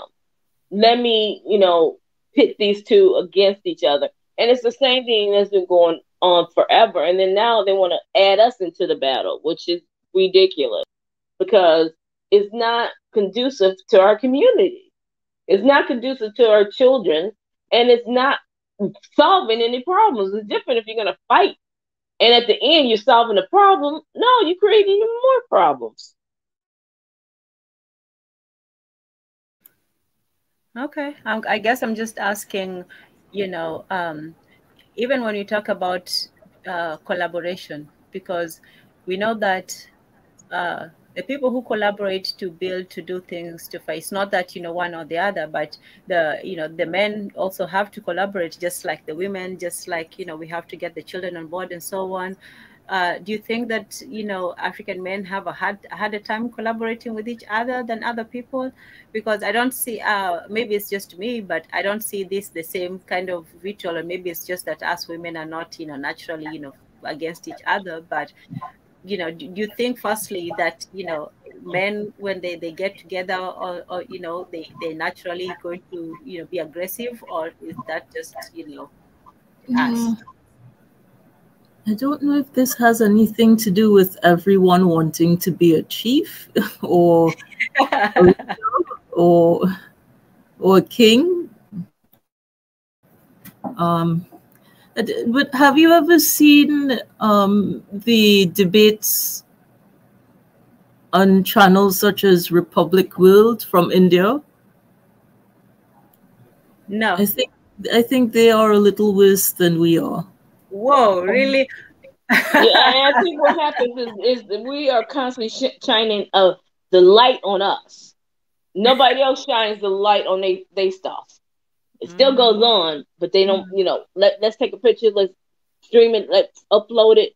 We constantly and we've always done that, and that in itself, Tan Zan, like you stated, then it exacerbates it and makes it even bigger. It makes it because now all the lights are on you versus okay, we were just beefing, and now we're back together. Okay. Because the guys can talk one-on-one, but when you got a whole audience, then I can't let nobody see me punk out. No, we're not going there. Is that Vicky? I get you. I get you. And you know what, when you said about the Indians, when you watch the English Parliament, like these people are supposed to be this hoity-toity, English sipping a tea with their finger up.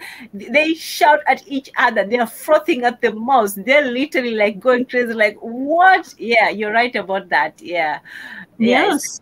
It's not just us. So okay, yeah.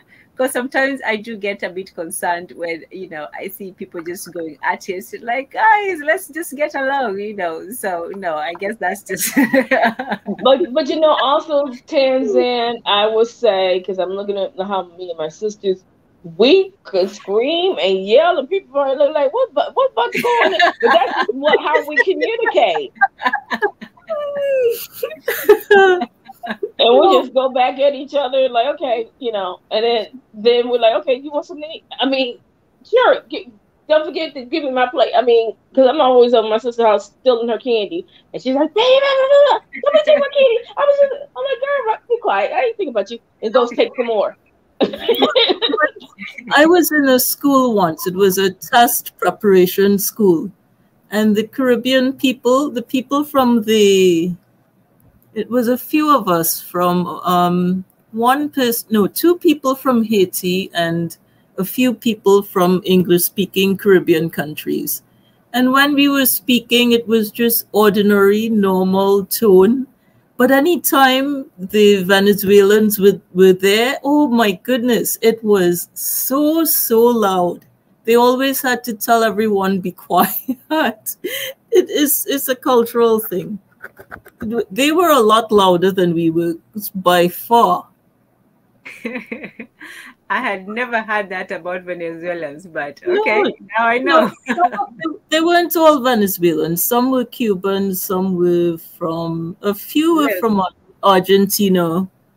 You know how a stereotype from goes? Colombia. You just need to hear it one time associated with the one people, the one action. That's it. That's all. So from now on, Venezuelans are loud, and that's that. No, but there was a group on Facebook. I saw the group. We're not angry. We're just Cuban. Meaning, when you see them in groups speaking really loudly, they're not necessarily annoyed with one another. They're just, You know well, who I used to think were just constantly angry? Like Nigerians. I used to think that they were so angry.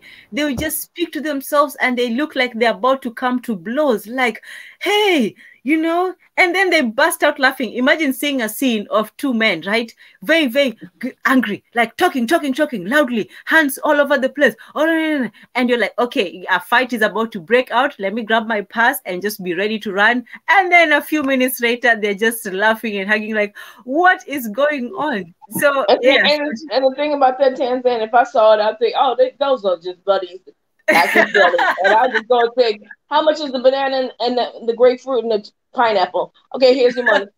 Because we're so used to that. No. See, I think East Africans are more. Oh no, I can't even say that. I have seen scenes of raucousness and rowdery. Let me just say that. So no, it's just when Did you. we lose Marie Antoinette? Huh? Oh, did we? Oh, she said she'll be right back. Okay, cool. No problem, my internet. Oh, before we forget, we have been such bad, guests today. We just, on and off. Let's welcome Biggie. Biggie, we have been patiently waiting. Go ahead. Well, I would say good morning to Africa and good evening for the rest of the world that is in the west side. Yes. Man, I've been listening you ladies. I'm like I'm trying to catch certain part of the conversation, and especially when you said about the men being, in a way they get loud or anything else. And I heard some of the Asian countries' parliament. I've seen men in the parliament really getting in a fight, literally a fight. I don't know if you guys saw it in Korea and somewhere also. In the parliament, the men Yeah, just I saw it. got up and started fighting. Because they cannot put their. They were loud and they were trying to pass their point across, but it didn't get through. And then the one that's opposing them, they just went ahead and fight. This is a human psychology. If you cannot, sometimes your environment, your society that you live in are loud. Like Italians can be loud too, but there's nothing crazy about it. You're going to be fighting.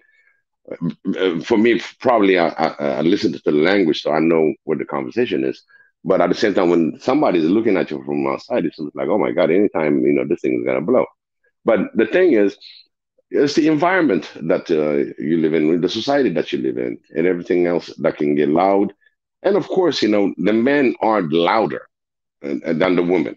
Of course, it's going to take I mean, there will be a loud woman, but still, for her to be that loud, to overcome that loudness, she's going to wait the right time. When she speaks, everybody stops. That I know for sure. So when it comes to the men, being loud and trying to put the point across, they think you're not listening, literally. You're not hearing me. That's why you're just getting louder and louder, because the other one also speak on a louder tone, so nobody's listening to each other. But at the end of the day, when they come up to make an agreement, they laugh about it. This is a human psychology. And the other part that you asked is the males in general are competitive. Okay. And BJ, you were saying, there's a way where they can divide us, from especially in the black community, the men versus women, men among men, and women within the women society. But one thing about the African men, we're competitive. So we always have some suggestion on a group. You are in a group talking about, let's say, some business ventures or some new idea that you picked in, and you chip into the conversation.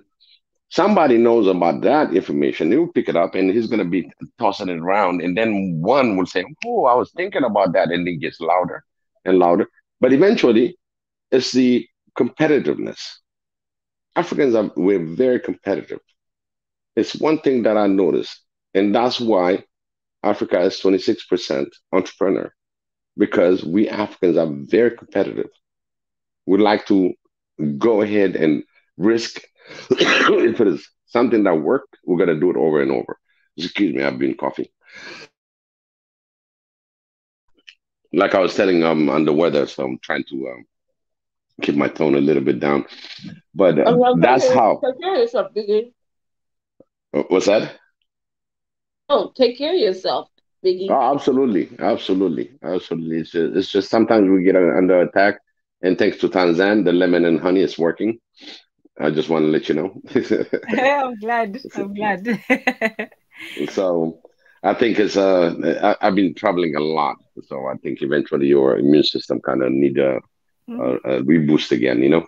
Yes. So I'm home Get now. that energy back up. Exactly, bring the energy back. And these are the a few things, that you have to take care of yourself. Even though I took care of myself on the trip, the AC doesn't help. You know, it's always blown on your face, and that is not something that I like. Even though you try to open it, it rains, so you cannot open it, so you got stuck with the air conditioning.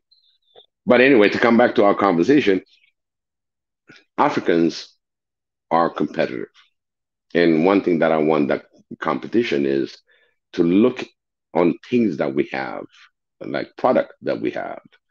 What do we have locally? We're talking about from clothing, from anything that leather goods, any textile goods that we have. Oh, we didn't we didn't really deeply got ourselves involved because the flashy world shows you different other things on the outside the continent. So we need to deep down explore what we have in our hand, because I've seen some question, what can we do to stop, exporting something that is not ours, but we can export what is African. So each African country can cross trade on a lot of things, and we're good at it. It's just I don't think we have a good exposure of all African countries' products, finished products. And even if you want the resource, how to get the resource and how to really go across Africa and do just like McDonald, Ray Kroc 101, is how to establish one business and that's good enough to share it among Africans. You see, the whole point that we are Africans and trying to be Africans and to be unity is first thing is to be able to trade among ourselves. And our finance also can come in line. Because if we talk about the 26% entrepreneur, so that means 26% can move goods around the continent. It's just an opportunity and opening eyes and show what each country can trade. Bring what is your best of your trades and have really an exhibition or any kind of uh, uh, annual expo of each countries and bring the goods in one big warehouse, put it that way, or convention center or something, and expose what your each nation produces. And when we start doing that, and when we start really exploring that domain on a deeper level, then the people that are building it at the lower side and are making it will have an opportunity to even seek another adventure. So that's what we lack. But Africans, we are competitive, very competitive. And I know that for a fact. And it started from starting being poor, from poor that you call where you don't have nothing, but from that nothing, you'll find a way to survive that day. And they'll do anything into survival. And very creatively. And of course, the other thing is, of course, you get mugged and everything else is part of you know, the society uh, not being supporting, especially the children that are living on the streets, and they don't know any better.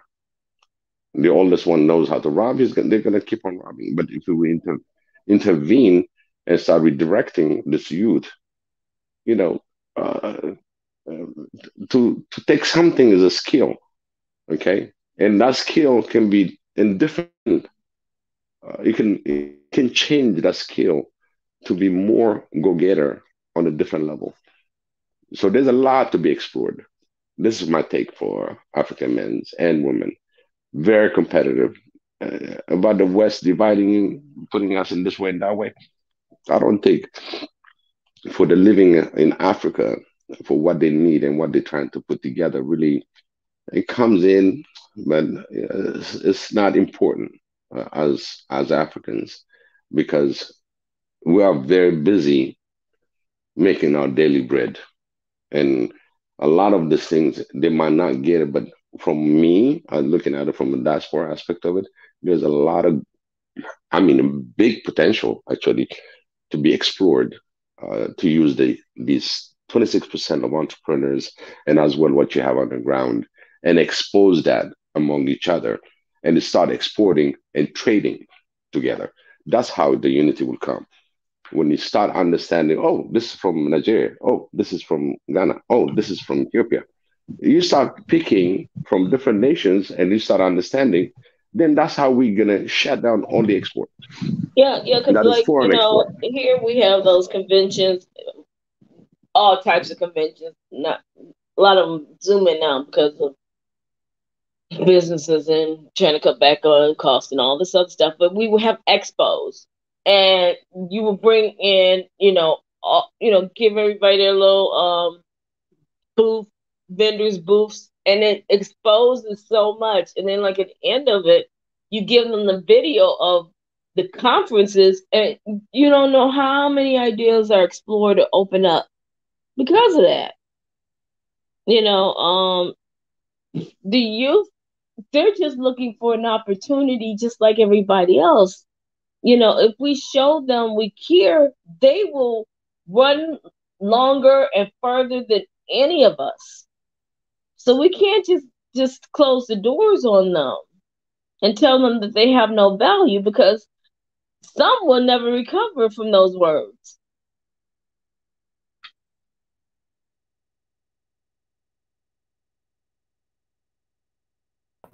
100%, Biggie. I agree with you, BG. Thank you, Marie Antoinette. Now we lost Spicky. Yeah, I think we need to be ever cognizant of the power that words have. And also, over the years, I've had to try to build myself up so that these unpleasant words by people who do not wish me well are like water on duck's back. You see? But it's not easy. No, not at all. Not at all. And they it lasts for so long, and they will resurrect themselves ever so often. But I think I'm so hard headed and stubborn that it was able to roll off my back a lot easier than some people. Cause like, okay, who made you God? Whatever. And then I'll just keep moving but the sting never stops, and again, they know that. That's why, you know, a lot of people want to say, how did Africa get colonized? Oh, it's because the weapon, the gun, was more advanced than what you guys have, but it's the mental weapon that they used that was more deadly. If I can convince you that you're nothing, then everything you produce, every child you bring will be nothing, and so on and so on. And they will never step up high enough to compete. Because I know if they compete, they may be able to take me out. So they were strategic on how they had to do things.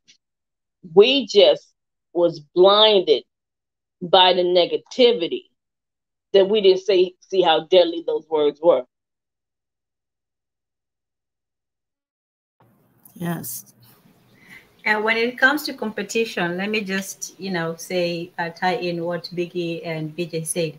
The African men like competition. They thrive in competition. In fact, left to their own devices, they'll probably be the most competitive people. So that's why you see so much is thrown, obstacles and so on, so that they don't, get to where they're going. If the world really valued competition, they would make everything equal for everybody. The world does not value competition, equality, fairness, justice, all of that. If there was true competition, every child would start with the same amount of chances, opportunities, riches, silver spoons, or whatever, whether it's brass or silver, they would have that equal chance, because there's no child that is born that's one day old that you're telling me, oh, that child does not deserve a good life.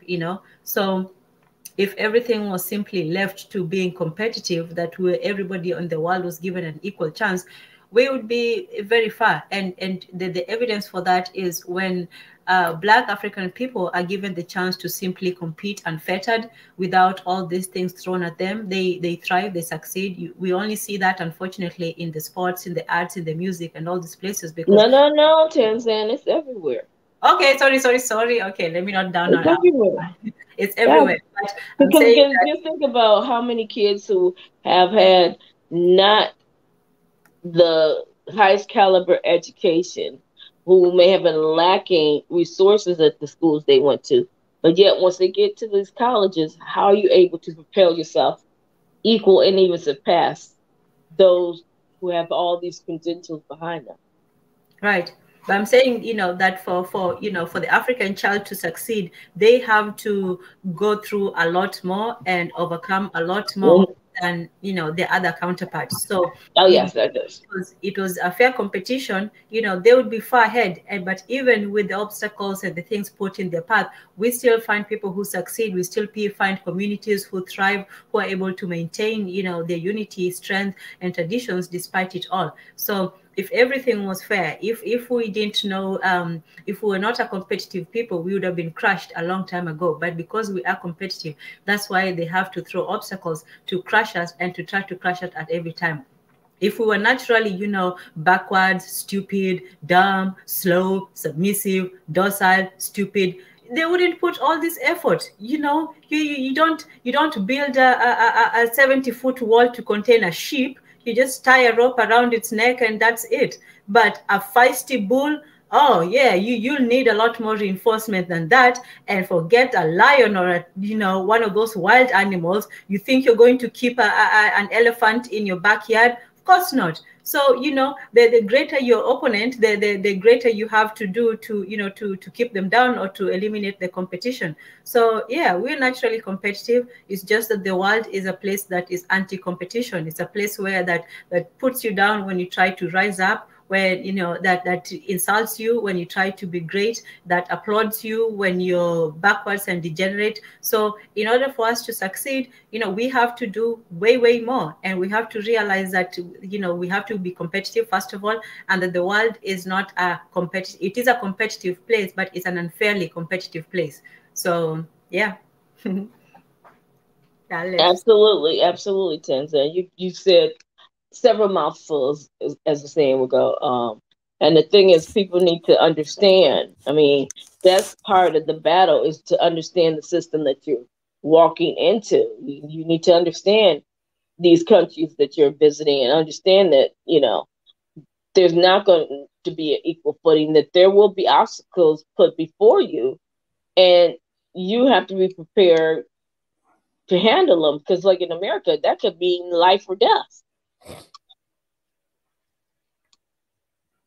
Okay, ladies, I have a good question for everybody in here, even on the on the comment. Let's say I have everything that I need to have this big expo that include definitely all African nations. Okay, each nation has to come. Let's say I'll take one item. It's about for the ladies' preference. It's all about purse and shoes. Okay, big, huge expo. Would you allow a foreign company to be part of that competition? I mean, not competition, but part of that expo. It depends on what you're trying to do at the expo. I mean, Well, my beginning is you know, intra trading among Africans, right? and I said in the sense of yes, you can come and set up a booth, but no, you're not going to be a sponsor because a sponsor means you're going to have control of what's being presented. Mm-hmm. My question is, would you advise me? Let's say I'm the one that has the content, and I'll tell you, BJ, you know, I want to add also any other foreign. And you know, I probably would say the initial ones, no, because you guys need to come together and figure the whole thing out. Okay. Because you're trying to build collaboration and industries within. So you guys need to figure that out first and get that rolling and then that spearheaded and on solid ground. And then maybe bring in the outside forces afterwards because, you know, you don't need all that noise when you're just trying to figure everything out. Because you're going to have to cater to these big conglomerates' needs. And that means those resources that you might be going to this other area is not going to have to be routed to this big conglomerate and what they need. And they're going to outshine whatever you're doing. Okay. Because they have all the resources. Marie Antoinette, what's your take on this? I was actually thinking of something along these lines today. And I think sometimes we underestimate the energy that some people carry.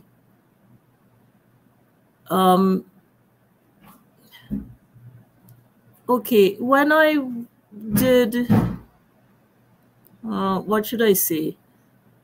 Certain aspects of practical training in Trinidad, as opposed to the same type of activity in Jamaica, the energy was different.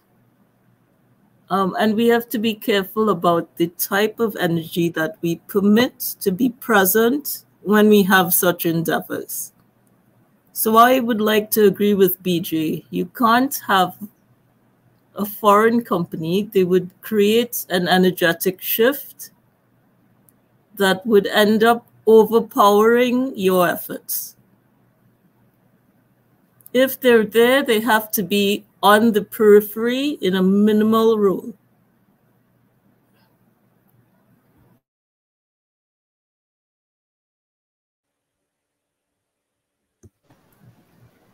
You said on the minimum rule? In a minimal role. They can't be sponsors. So I would like to endorse what BJ has said. Okay. Tan Zan, it's on you now. You know what it's like? It's like having, I think it's the reason, like it can't be just by virtue of their being foreign. I'll tell you what I mean. There are people who are North Africans who are very hurt that they sometimes have difficulty being accepted by Africans that are further south. And then there are others who have contempt. They aren't hurt that they are not accepted. They don't want the acceptance. In fact, their attitude is one of contempt. So you have to judge who really deserves to be in your endeavors and who should be avoided? So it needs a minimum or maximum background check. Yes, background checks. That's right. With intuition. Another example. What's his name? Dr. Jordan Peterson brings his wife to assess people to decide whether they have enough integrity to be included in his projects because of her intuition, even though he is the one who is the academic psychology expert. He brings her along because of her intuition, and she protects him from mishaps by trusting that could take place if he trusts the wrong people. That's right. I'm sure you're familiar with Jordan Peterson. It's all over YouTube. Yep. He knows who to bring in to his entourage. Right.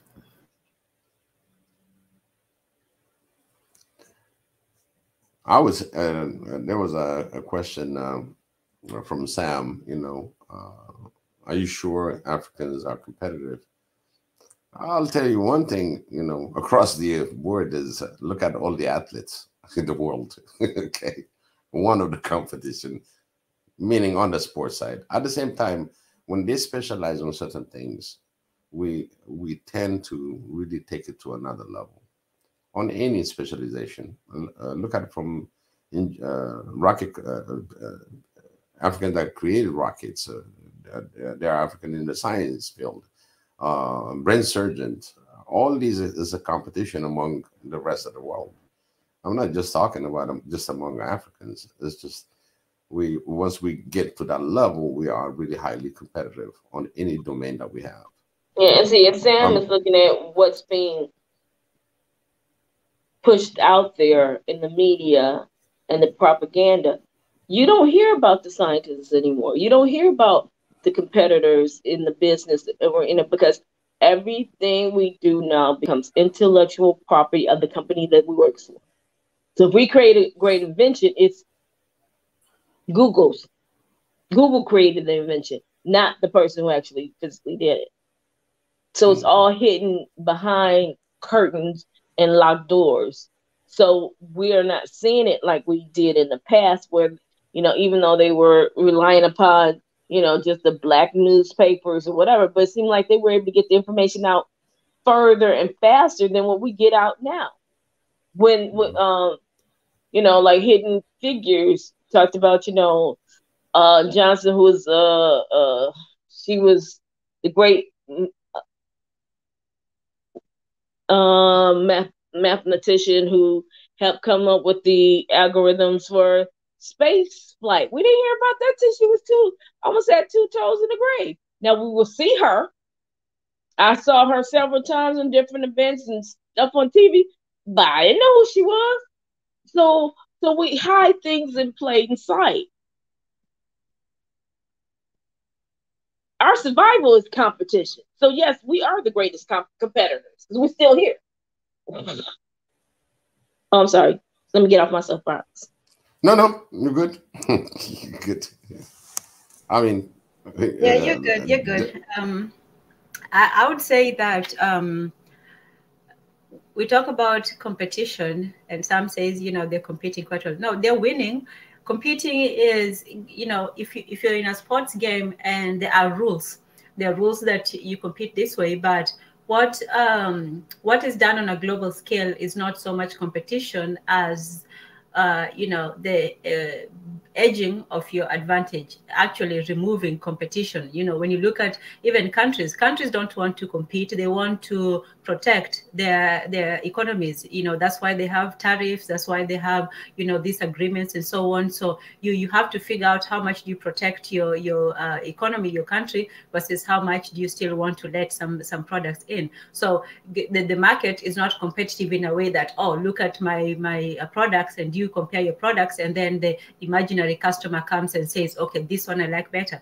And then when you look at even, you know, the demand, the definition of competition, it's supposed to be, you know, two parties, they are supposed to act independently, which we know that, you know, people don't. You know, business and governments collude, you know, individuals collude together and so on. So that's not competition. Monopolies are not competition. So what we're dealing with on a global scale is not so much competition as conquest. That's a different matter. Competition, like Biggie was saying, in sports, is where everybody has the same, you know, the same opportunities, the same, and the field is equal. The field is equal, as even if it's a bad team and a good team, you all have the same access to, you know, to training, to time, to the equipment, and you all know the same rules. That's competition. What this is almost like conquest. If somebody comes, I'm going to take this, and that's it. It's not saying, oh, mine is better than yours, therefore pick mine. That would be competitive. Somebody saying, no, I want this, and that's the other definition of competing. If you talk about competing for something,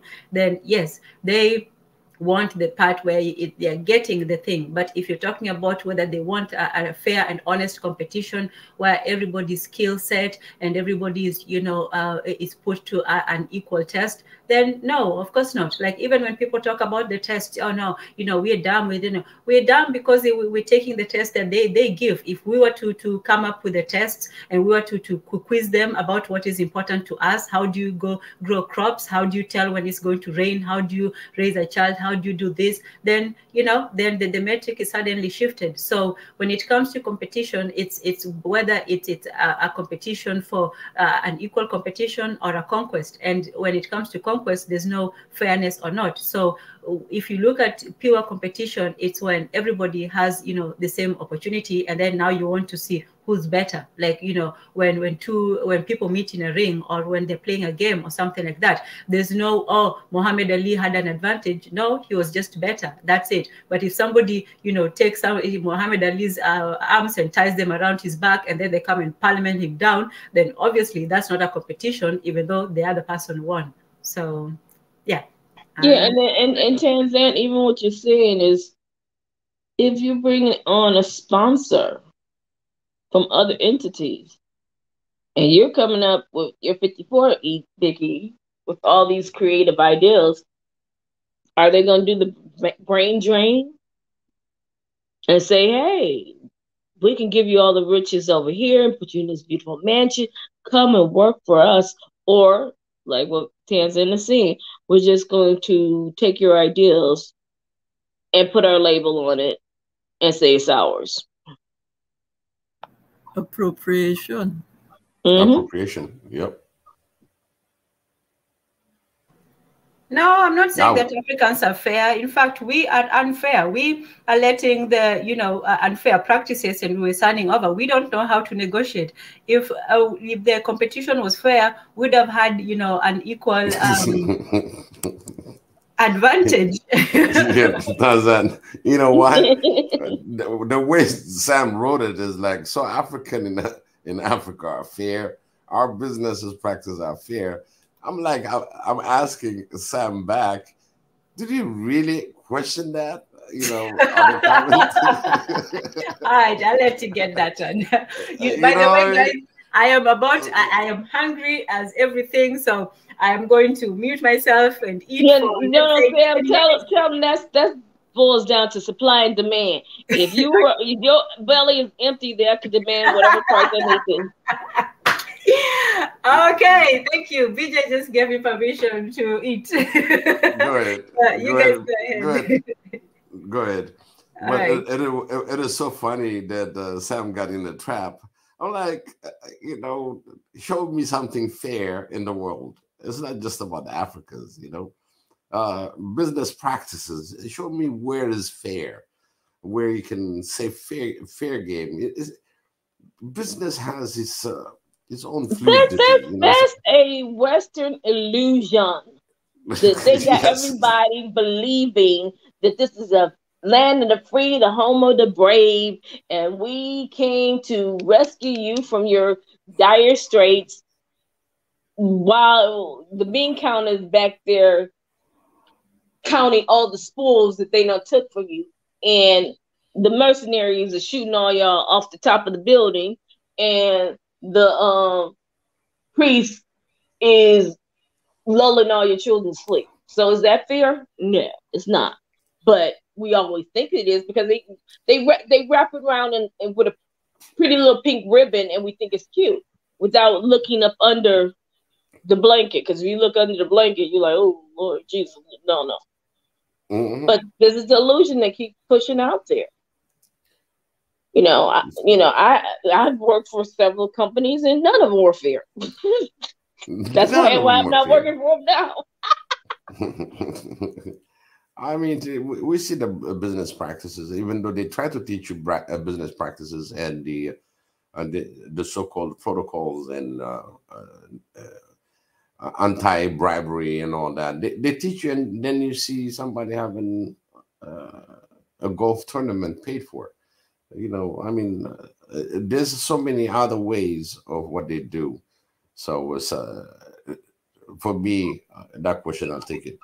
And Biggie, you can go one step further with that. A lot of those tournaments. Hold on. Whoa, who do we have here? Wow. Aren't we honored? Welcome from Think Tank. Hello, how you doing, everybody? Hey, how's it going?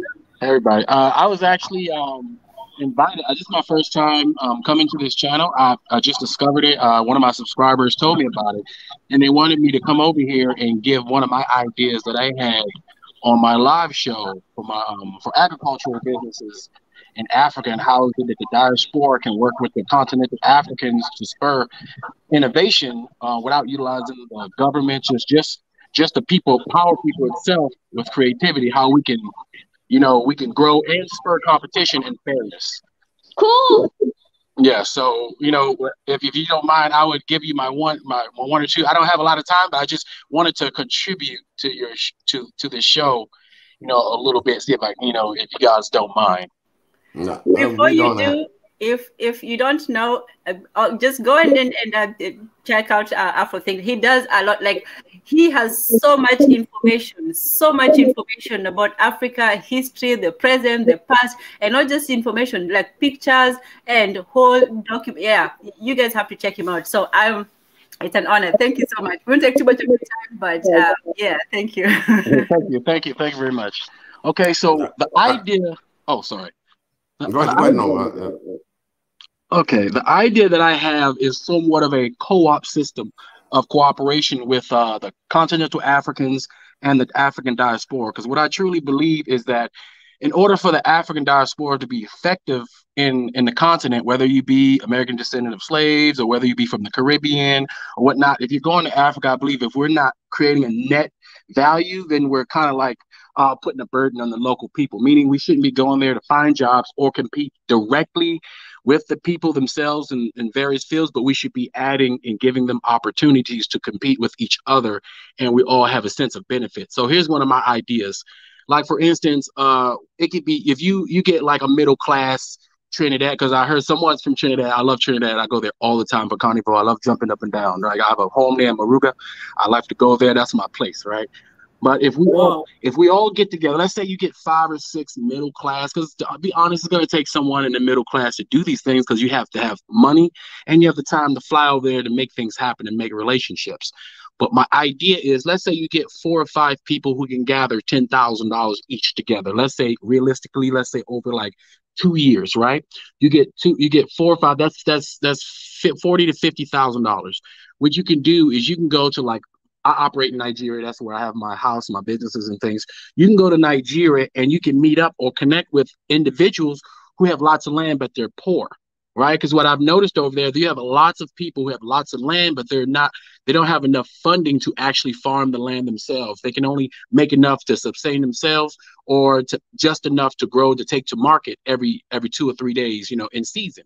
So my idea would be to go over there and create a microfinancing institution to where if I can get the people together and I can go to a person, let's say they have several acres of land, right? And then we get an assessment. Hey, what is this land? What can we grow on this land?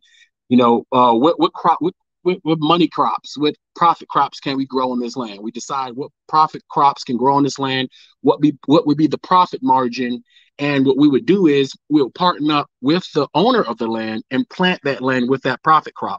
Now, as the person doing 100% financing of the crop, us for the group, the investment group, we would finance all the operations of far as the people going out there, tilling the land, fixing the land, maybe building security around the land so it's secure or whatnot.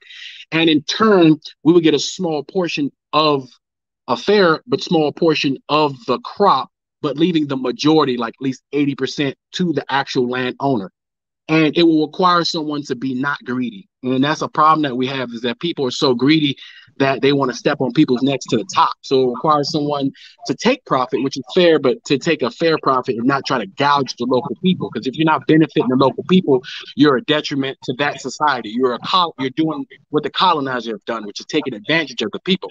So I believe so would distribution be a part of this as well? Yes, see, I want us to be able, as a diaspora, as a family, to take over all industries, from producing to manufacturing to packaging and distributing all our goods amongst ourselves. I believe we have the talent, the money, and the know-how to do that. Right. So if we empower local people with all these lands to farm their lands, they in turn will be enriched. Therefore, they can sell 80% of their crops, and now they're all of a sudden making money. Right. So now that they're making money, they can sell to the local. When they go to the market, now they can sell more goods. Now, instead of just having a mat on the floor with their peppers, now they got a stand with an umbrella on it. Right. And then and we continue to do it. They go from the stand with the umbrella on it to a shop. Right. And then we should also start opening up grocery stores. Those are things that we can do, or improving the local market so that the people can have a little bit more technology to go with their market. We don't have to change the way things are going, because I know in lots of African countries and lots of other countries outside of them who don't have lots of refrigeration, they have markets every couple weeks. So every couple days. So instead of, like in America, we go to the grocery store once or twice a month and we're good because we get everything refrigerated. But over there, you buy your food fresh, which I prefer. So we don't have to change the way it goes, but we can go ahead and bring a little bit of technology to it, to where it's more a pleasant environment, more advanced environment, more technology, so they can facilitate the sale even better, right? And in turn, we get our small portion of their crop, right? And if that's why we're getting small portions of 100 people's crops, we can open up grocery stores, right? And not only can we open up grocery stores, but so we won't crush local markets, because the market women and the market men who are here selling their goods, we would have to give them options to sell to us, right? So, because just like any big business corporation, like a Walmart, they go into a local town, right? And what is the first thing they do? Everybody's, oh, this is so convenient, everything's great. But then that local mom and pop store can't compete, so they fall to the wayside. So we can't do that. So what I propose is that we would make it so their new business model will be, okay, well, if we're selling, and we have a store that's open if it's open 5-7 days a week, and the people are going to the grocery store now, and maybe people don't want to go to the regular traditional market, well, those market people should be able to sell their products to that store directly, so they can get their profit at a fair market price. And they should be getting paid their market value, so that they're still winning at the end of the day. So we won't disrupt their economy. So that way they can still grow their crops and they can still sell to us, and we put it in the store and sell it to the local people. Like a co-op, we all share in the profit. And then with that money be reinvested into like a Costco's style a warehouse, where we gather lots of goods. We just kind of like go from small to big, and we just slowly but surely take over all the markets ourselves. And the thing is, if the money that is made in these endeavors does not circulate within the community 8 times, then it won't be effective. because we can't have money going in. We can't have foreigners coming in. And as an African, I'm an African, right? Even though I'm born in America, I still don't believe I should go to Nigeria, make money, and pull my money out of Nigeria so I can go buy something fancy here in America. I've never taken one naira out of Nigeria. All my money rotates and stays within the community so it can benefit the local people. And I believe that's the proper attitude to have over there, right? So we should help the people who have the land. If we got the money, they have the land. We come up with a fair policy to which we can help them empower themselves, right? So the business of the foreign investor will be to empower the local individuals with our capabilities, and in turn we benefit financially, they benefit financially, and then we take that money and reinvest it into the other industries that's wrapped around that industry of agriculture. Because we know one thing, everybody has to eat, everybody's going to have to eat in the future. So food is going to become that's going to make the next millionaires and next billionaires. Agriculture. And there's so much technology within agriculture right now. Like you have hydroponics, you got aeroponics, things that we can start introducing as the money grows to these same places. That way somebody they say they have 10 acres of land. Imagine if you had hydroponics on those 10 acres of land. You can maximize your crop tenfold, 100-fold. So now we're talking about commercial. You got you get a poor person who once was poor with a lot of land. Now they're making millions of dollars because they have a large commercial agricultural farm that's producing money. So now they're doing well. So they're going to spend money in the community at various places, and that money is going to rotate and it's going to do well for everybody. So I believe having the proper attitude going into Africa and not having a conquering mindset, a Western European white mindset, and having a more communal mindset of everybody coming up together and no one being greedy. So that's kind of like my idea that I'm going to try. I'm attempting to do it myself. I'm starting off small. I have a small farm and a small business, but my goal is ultimately to have my own grocery store chain where I purchase all my goods from the local market people so that they can benefit financially, I can benefit financially, and I can bring convenience to the local people. So that's my idea, and I hope that you guys understood it. And I think that's the direction we need to go. That sounds fantastic. A small African country. Whenever Tan Zan takes her time and prays before a program, it's so amazingly well. I believe in Tan Zan's prayers more than my own, honestly. Fantastic. We gotta make this happen. Coming from you, I am humbled, truly. Before we continue, though, let me give a very, very big thank you, asante sana, to I know I'm not going to pronounce it right. I'm sorry, Ainia Nuno for the $5 super sticker. Thank you so much. Oh man, these things are back. Well, hold on, block user. Okay, thank you so much, Ainia Nuno. We support, thank you for your support. We're glad you're here. Panther Bamileke, of course, he agrees with Afro Think Tank, 100%. Oh, great. Rag Yenyame is also here. He says, I just want African countries to be able to stop importing food from outside the continent. I just want a food independent Africa. Umoja ni nguvu. That means strength is unity, as I'm sure Afro Think Tank, and that is true. Panther agrees with you. So thank you so much. Both, and actually, Afro Think, before you leave, can you drop your email for us on the private? Really want to talk to you. And, yeah. In fact, I don't know if you followed up on the Ethiopian agriculture for the wheat. This year, Ethiopia got enough wheat because they collected from 0.2 acres and all the neighboring, put their land together, and they were able to be funded to get the technology in, and it's like a co-op type of thing. But at the same time, that's what I was although they have their own share, so next year they're going to be able to export wheat. So that's how high level they went. So another example that I give you is me personally. I used to have a landscaping company, and I had a brother that from Guatemala that used to work for me, and he had 58 acre of Guatemala coffee, and he had another I think total acreage was like 158 or so acres. So he was working here and sending money and to get 1 acre at a time every year. Okay. So he sent me, I told him, I said, "You got coffee plant?" He said, "Yeah, I got this much acreage." And I said, "What are you doing here? You know, you should be working in there and growing it." He said, "No, I need money." So he was sacrificing only about good 10 years trying to come up with all this acreage. And I said, "Why don't you give me a kilo of the coffee?" And I knew a coffee exporter. And the coffee in Guatemala, they're small beans, and there's a lot of phosphorus, and it's a good coffee. But again, I sent the sample to my friend, and my friend told him to go back home, and he will give him the funding to get all his acreage cleaned up and start making coffee beans. So guess what? He came back after 3 years to thank me for what happened to him. This time he came in on as a businessman. So I've seen things like that happening. So for us, for your suggestion, definitely this is something that we as Africans should look into, because one of our Swahili Nation One Africa is the food security for Africa. So you're in the same line with us.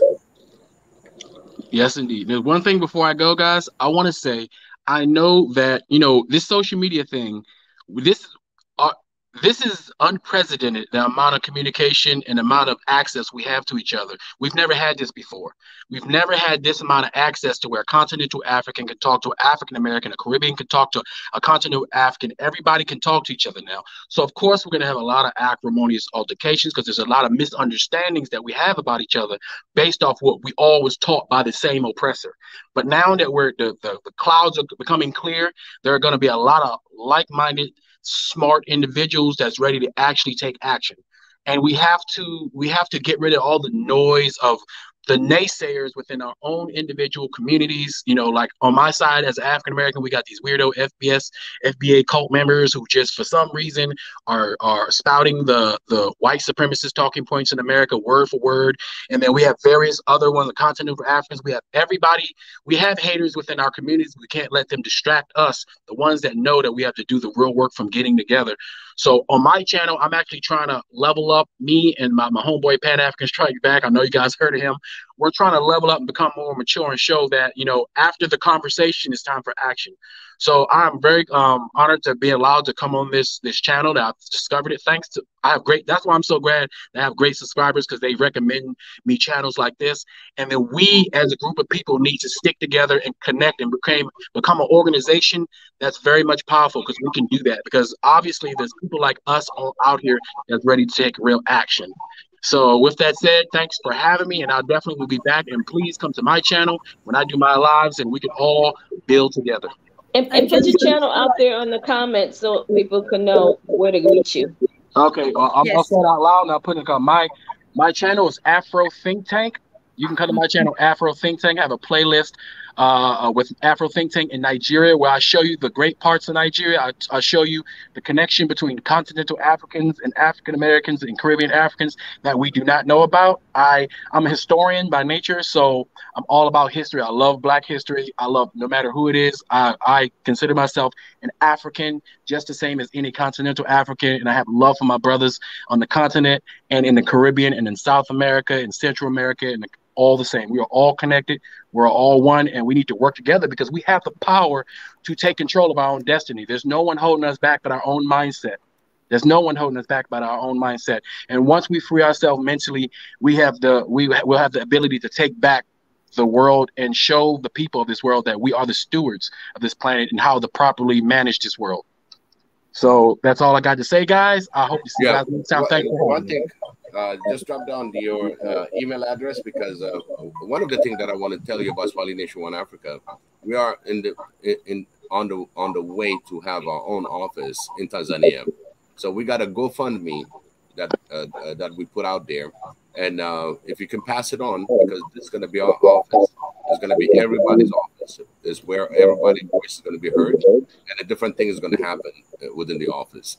So there's a link, and because we want things made for Africans within Africa. Yes, indeed. So yeah, I just put my Mostly email in the chat. So yeah, please email that information. I will definitely promote it on my channel for free because that's what it's all about. We got to help each other. When it comes to this, it can't be all about money because if it's all about money, then we'll never get anywhere. It has to be about community and oneness with each other.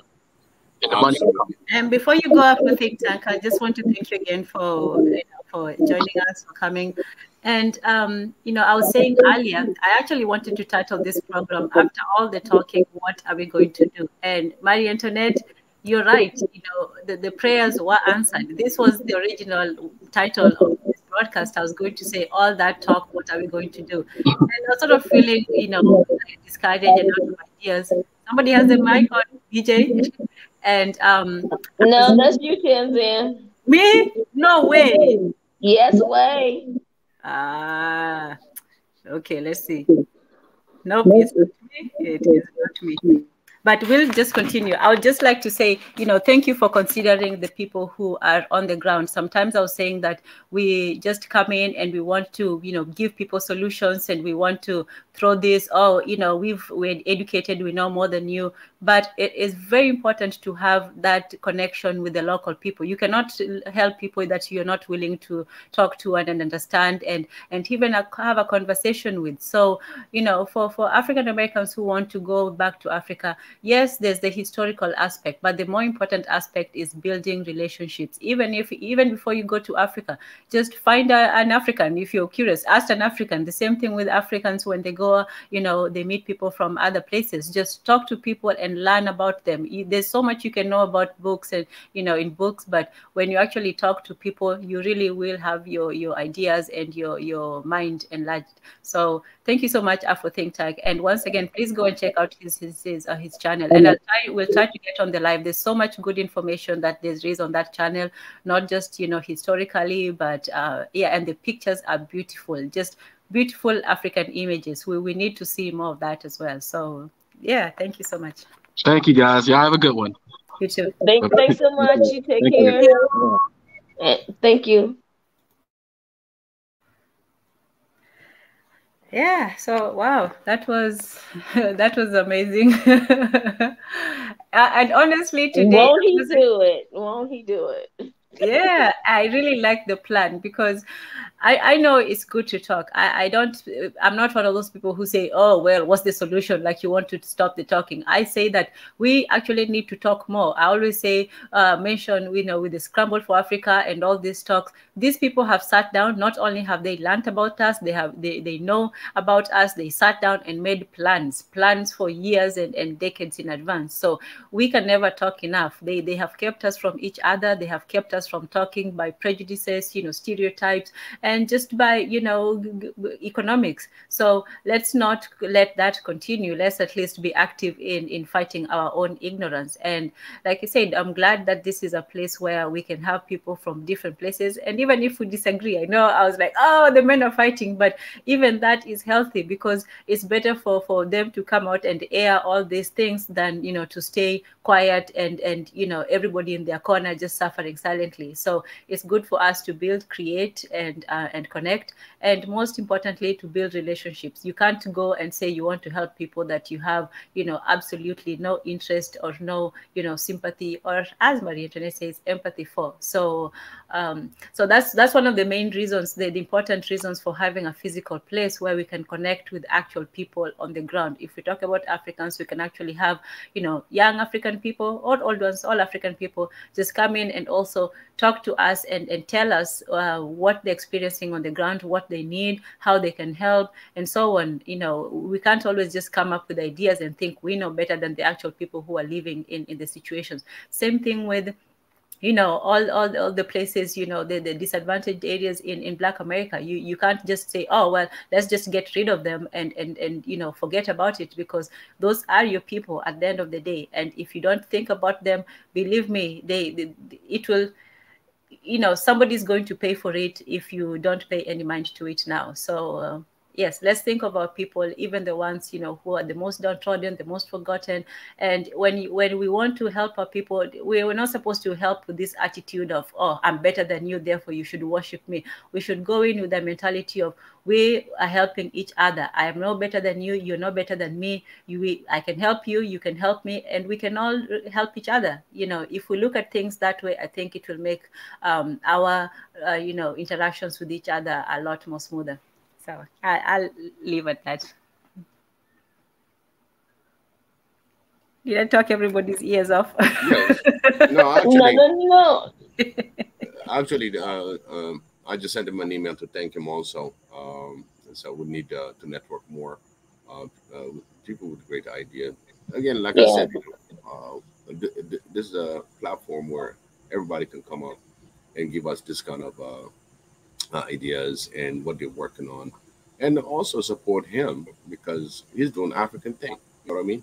And it's something that he's really positive and so at it, and he knows what he's talking about. So we're gonna network, and hopefully we'll get him on a one-on-one interview and take some time and really share this information because that's how we network. This is an African platform, and it's for Africans, and we get these kind of great idea. This is how we're gonna network in the future. And we don't know. Again, like I said, this platform is gonna create a lot of leadership, a lot of people that's gonna be on top of a lot of things that Africa needs. So we've really been blessed. Somebody that just drop in and this is who I am. This is what I'm thinking about Africa, and none of the money that I made in there or had in my hand, not even one naira, is coming with him, and just leave it to recycle in the country. This is very honorable, and all of us as Africans, for a lot of things that even Deborah was saying, whenever she convert money, she send it directly to the bank. She's not going to go and look for black market or anything else, because that's how we can help our nations, by using the proper channels. So these are the type of ideas and things that we have to think for as Africans, and trying to because it's been so much damage being done, and we want to prevent any further damage, and how to recover ourselves in putting Africa first, and how we're going to put it together. It's up to Xavier, and he's going to show us the path. And we're being bombarded, as you can see, left and right, when something good that you're trying to do. We're having a lot of opposition, a lot of challenges, even to get the GoFundMe going. And now we got some of these unwanted commercials being shut down from YouTube for 7 days and stuff like that. So we're on the in the right path, and that's what it shows you. We've been challenged, and we have great family that really supports and keeps supporting our mission, and we'll have the goal attained. It's gonna go one thing at a time, and we are Okay. Yeah, Let me yeah, just interrupt you. Oh, sorry, sorry. Let me just interrupt you. Speaking of support, thank you so much. Let's welcome our new member. Wow, look at you. And now you have I remember when I first got mine with the little, like S sign. I don't know if it's an S or an N. So congratulations, Ania Nuno. One day you'll come on and you'll tell us how to pronounce your name properly. But thank you so much, Ania Nuno, for becoming a member of Swahili Nation. Thank you. welcome aboard. Welcome aboard. Welcome, welcome. You know, and I love that he wants to I know. make sure that the farmers, the market people are going to be taken care because there is more than enough. You know, it took me a long time to understand until someone who was a businessman told me there's more than enough money for everybody. Here we have the mindset that there's only so many crumbs and you got to grab for it and fight for it because it's a lack of everything. But when he said that to me, I'm like, and then you start looking, there is a more than enough for everybody. And with him breaking that down, showing that we can get, a cooperative amongst the farmer based upon whatever, you know, crop, you know, chickens, cows, whatever, produce, get it to market. Those in the market, they can get it to the stores, create more stores, and it can go just continental. Once you got that all set, you can then go global. But you have to make sure, like he's saying, it has to be within, because as soon as you bring in a third party, big, conglomerate, they're gonna shut it all down. They're gonna keep all that flowing because they're gonna turn those farms into sharecroppers. So you don't need their money. You really don't. You could do it without their resources. We just have to do it. And eventually, because as that grow, that means those roads will have to be built. There'll be a way to build those roads to get it from one country, one nation to the next nation, because there's a demand and there's a need, and it will just grow, grow, grow, grow.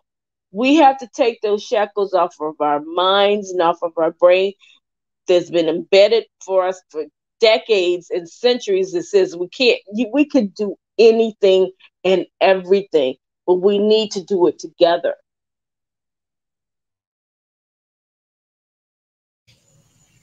We couldn't agree more. Yeah.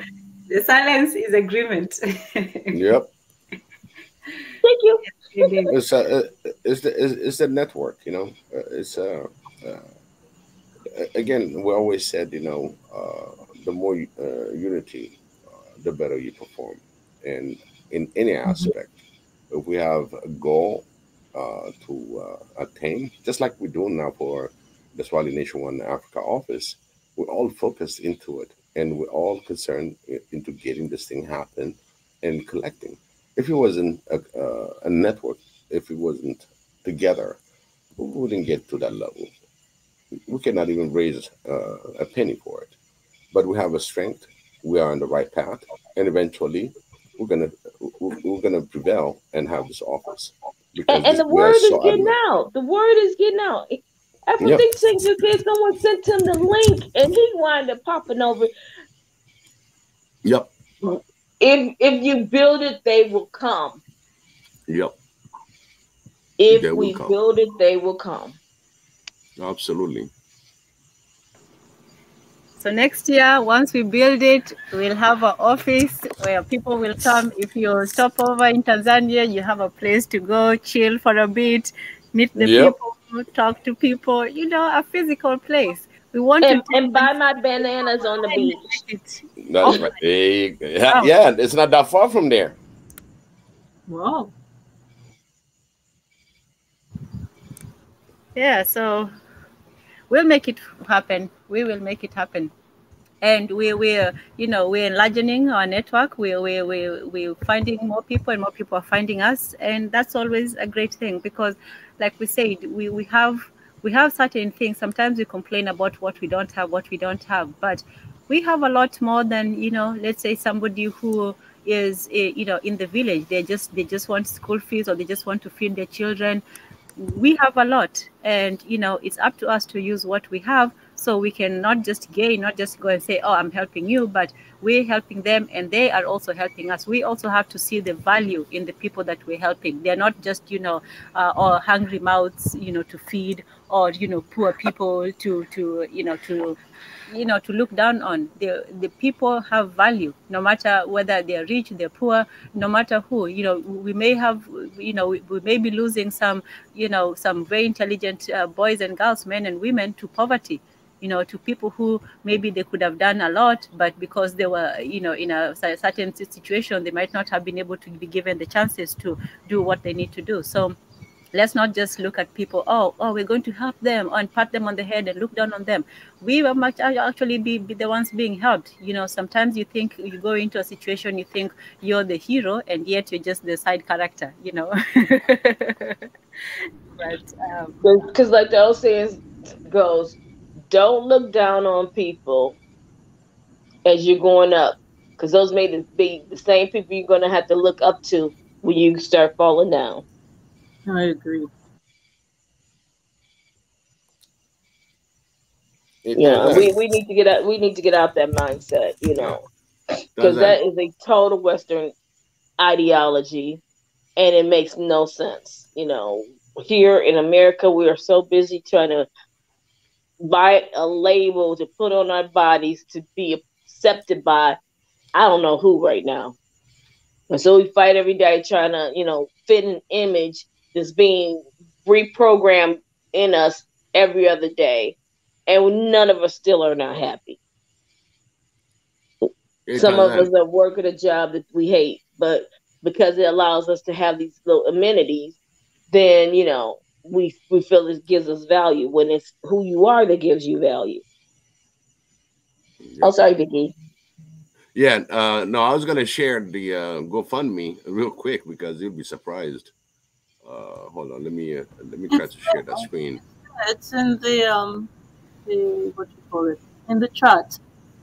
Yeah. No. No. No. The actual number. You'll be so amazed. So it's a good. Do you see what is that? What? Oh, wow. Yeah. That's right. You see that? Again, we thank everybody that contributed. We are 3611. So Yes. so now we are like 300. What is that? 389. 89.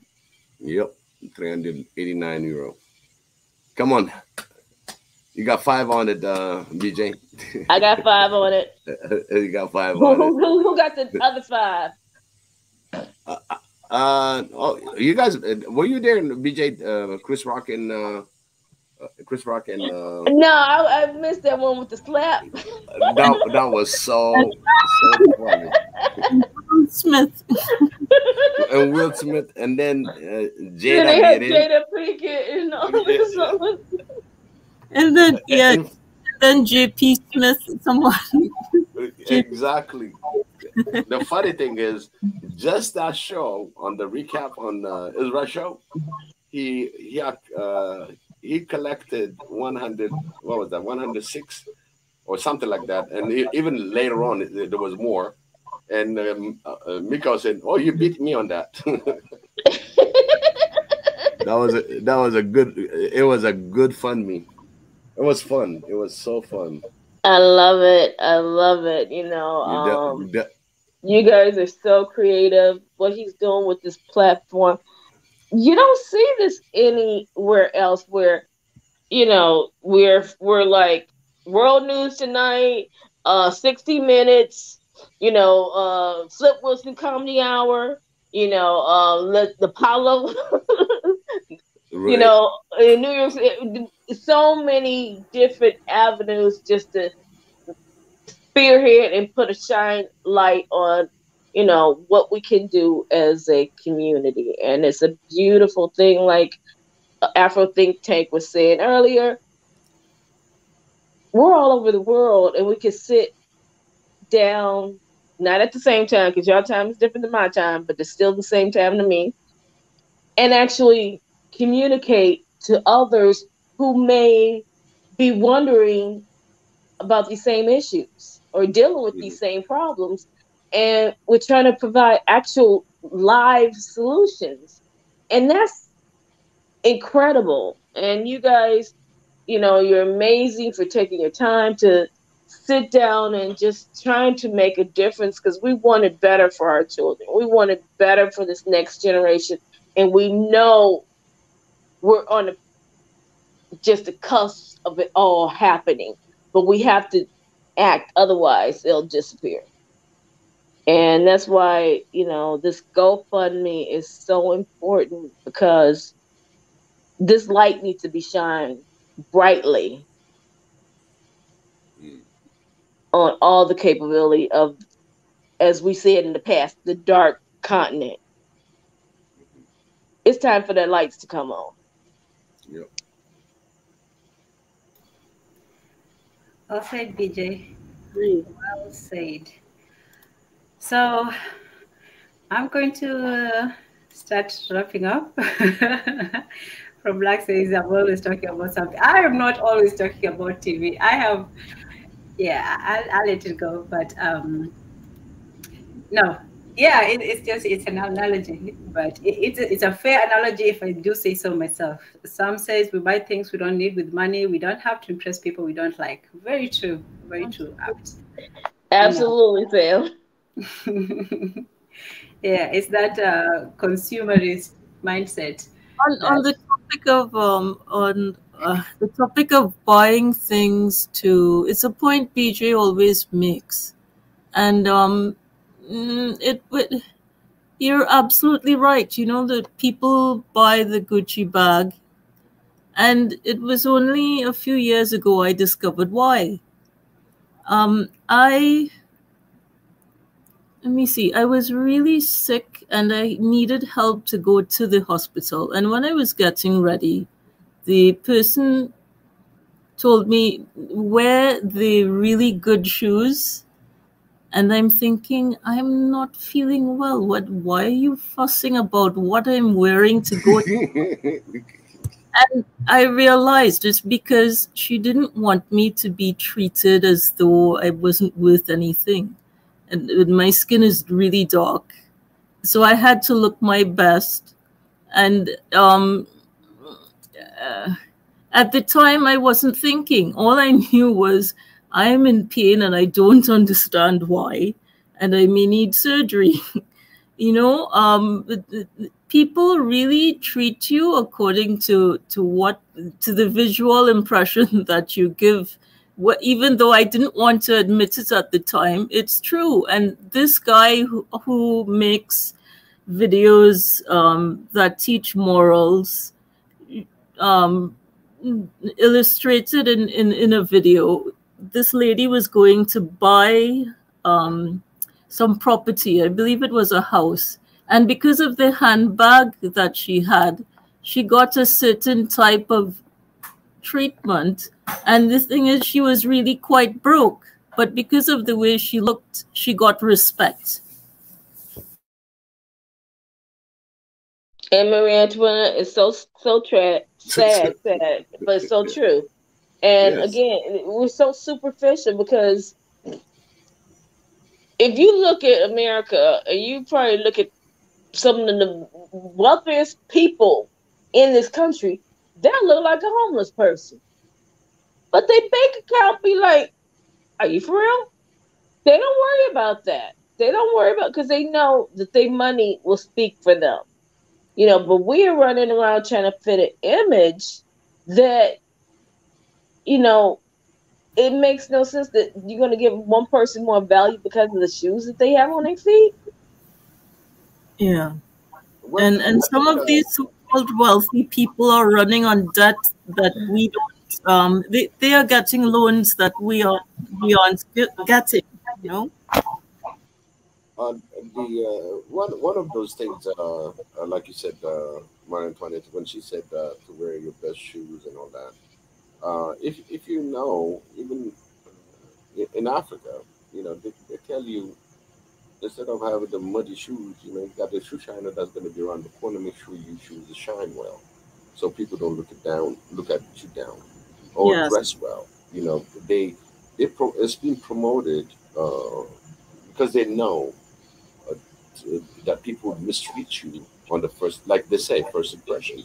So it's been always been promoted to dress well in our community, including, I mean, on any level, whenever there's a festivity, whenever you go to church, whenever you go to weddings, or when you go to interviews and stuff like that, there's always been a good promotion. But when you said in the hospital now, it takes another turn.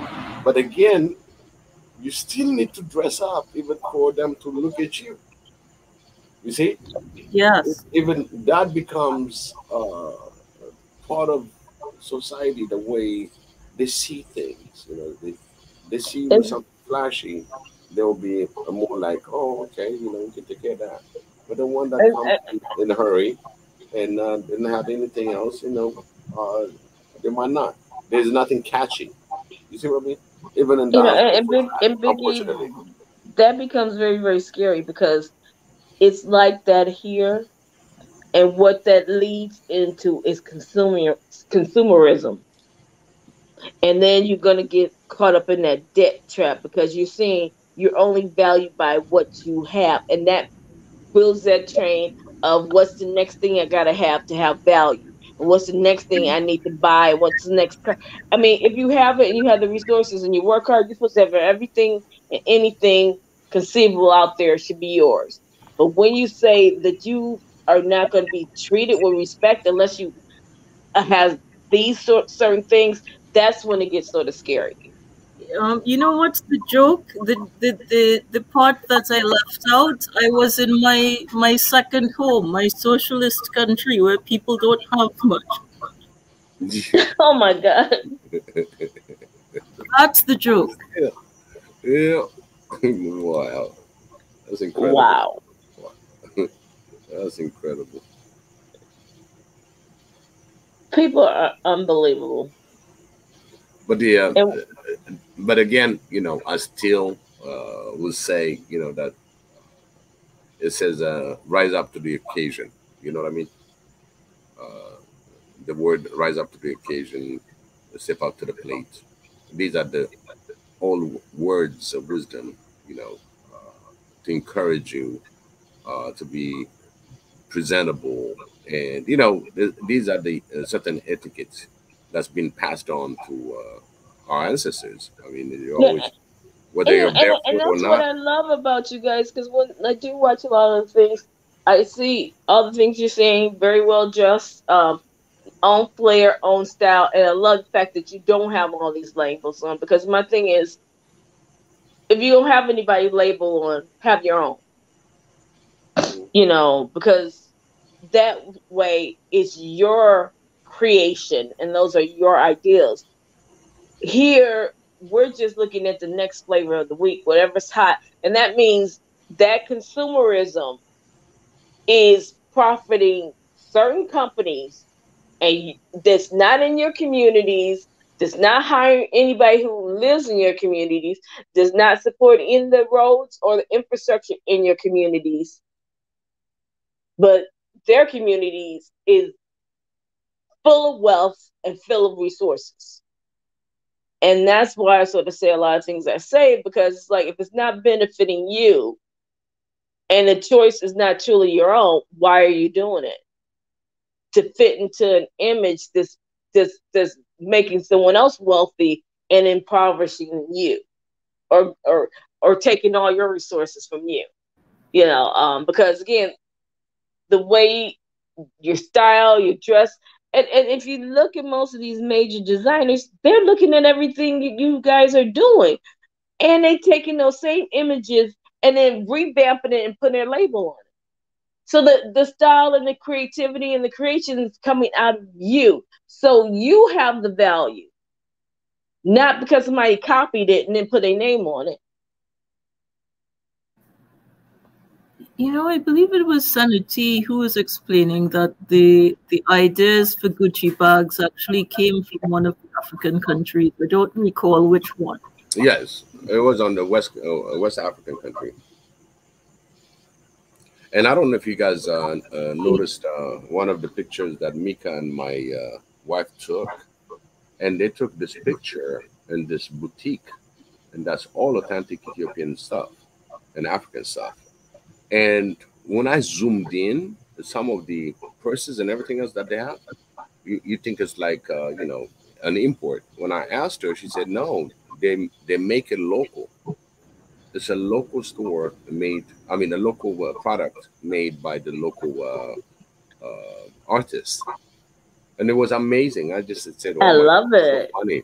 Yeah, it was so funny. If I find the picture, you'll be so amazed. Uh, right behind it, it was clear. So Yeah. we So have, like I said, we have the design, we have the artists that we need, and if we support our artists, they will come up even with a better product. oh yeah, oh yeah. And And if we can build it within, they will not have to. If their choice is to go to the West because there's opportunities, that's fine. You know, may them find as all the success on the planet. But by being able to create those same entities within the continent, then your people have the choice of whether they want to go, or I'm going to create it here. And that's what they need. Like you said, the competition, that they're not forced to leave their country to survive, that they can survive and thrive right where they were born and where their heritage is. And it's so funny that when I used to live back in Ethiopia, okay, the only thing I probably buy is Levi's jeans and Wrangler. Okay, when it comes to suit, my suit is designer. That means somebody would sew it. I had a tailor that makes my suit, my pants, because my father always believed that we don't have to buy all this pre-made, prefabricated suits. Yep. He'd rather give it to our family tailor, the business. Oh yeah. So, and I mean, I had some suits that people just kind of get shocked. Oh yeah. My mother knew how to pick the textile and everything else. She knows what to put with what, and at the same time, she makes the girls' clothing, and people just kind of just say, "Hey, where did you get that suit?" And I don't know. It's not a Gucci, it's not a whatever. It's not labeled. I just tell them Gastamrat made it for me. And everybody used to go there. Being promoted because I don't know if you remember those days. When it comes to platforms and bell bottom, the bell bottom and platform time. My father would say, just make it a 32 centimeter. The minute my dad leaves, I give him another $5. I tell him make it 34. Couple more centimeter. You don't get these. At the place, everything is 32. I got 34. Wow. And everybody goes there and becomes a fashion. Oh yeah. Because the skills and the talent is there. It's promoting the local tailors. Yeah. Make some clothing to the day. They're still making some incredible suits to the day. And that's what Afro Think Tank was saying is we have to support our own, because once you bring these foreign conglomerates in, they shut all that down. That's one thing about China that you have to give them the respect, that they still have their tailors there. People are still flying from all over the moon over there to get things tailored, because even though they produce every form of fashion, clothes, everything on this planet over there, they made sure you're not taking all of our people's stuff. You can have some of it, but you ain't taking all of it. And Africa has to have the same mindset. You can have some of it, but you ain't taking all of it. Because our people need to eat. Absolutely. Our children shouldn't be on the streets. Are your children on the streets? No. Then mine aren't going to be on the street either. Exactly. I agree 100%. I was going to say this about that, or maybe it is me, but I was going to say this about the foreign companies. You see, right now, we don't have the capability to, let's say, to fund our own projects, or to have, unfortunately, we dropped the ball on that one. Me, what I would say, if there was a foreign corporation, go and send your people, insist that, a certain amount of your people have to be in powerful positions. So you send them in, they learn the skills, and then they come back and, improve. This is similar to what China did with those technology products. They knew they couldn't compete with Japan for, creativity and innovation. So what they did is, you know what, Tan Zan? I think the one that did it the best was India. Okay. In India, when they brought their people over here, like, when the Middle Easterners came over there, they were merchants. So they're like, we don't want to work in your whatever. We're going to build our own. Mm-hmm. So they thought they were going to throw them in to take those positions, but that didn't work. So they, started buying gas station stores, whatever. But the Indians came in and their government says, no, you're not putting them down here. They're going to come in at this level. And America opened it. Okay, Because once you they owe you money, you get to write the rules. That's the bottom line. If Africa unite, throw a big enough check on the table, then the West will listen to you. But unless you got that check, they don't want to hear it. Yeah, so you use your people to find, it's like this on a personal level, because everything we do, this is not just abstraction. Ah, hey, Mr. Untouchable, good to have you, good to have you. So with everything, applying it on a personal level, let's say you're an engineer and you go work for a company. So while you're working for the company, obviously everything you produce is going to belong to that company.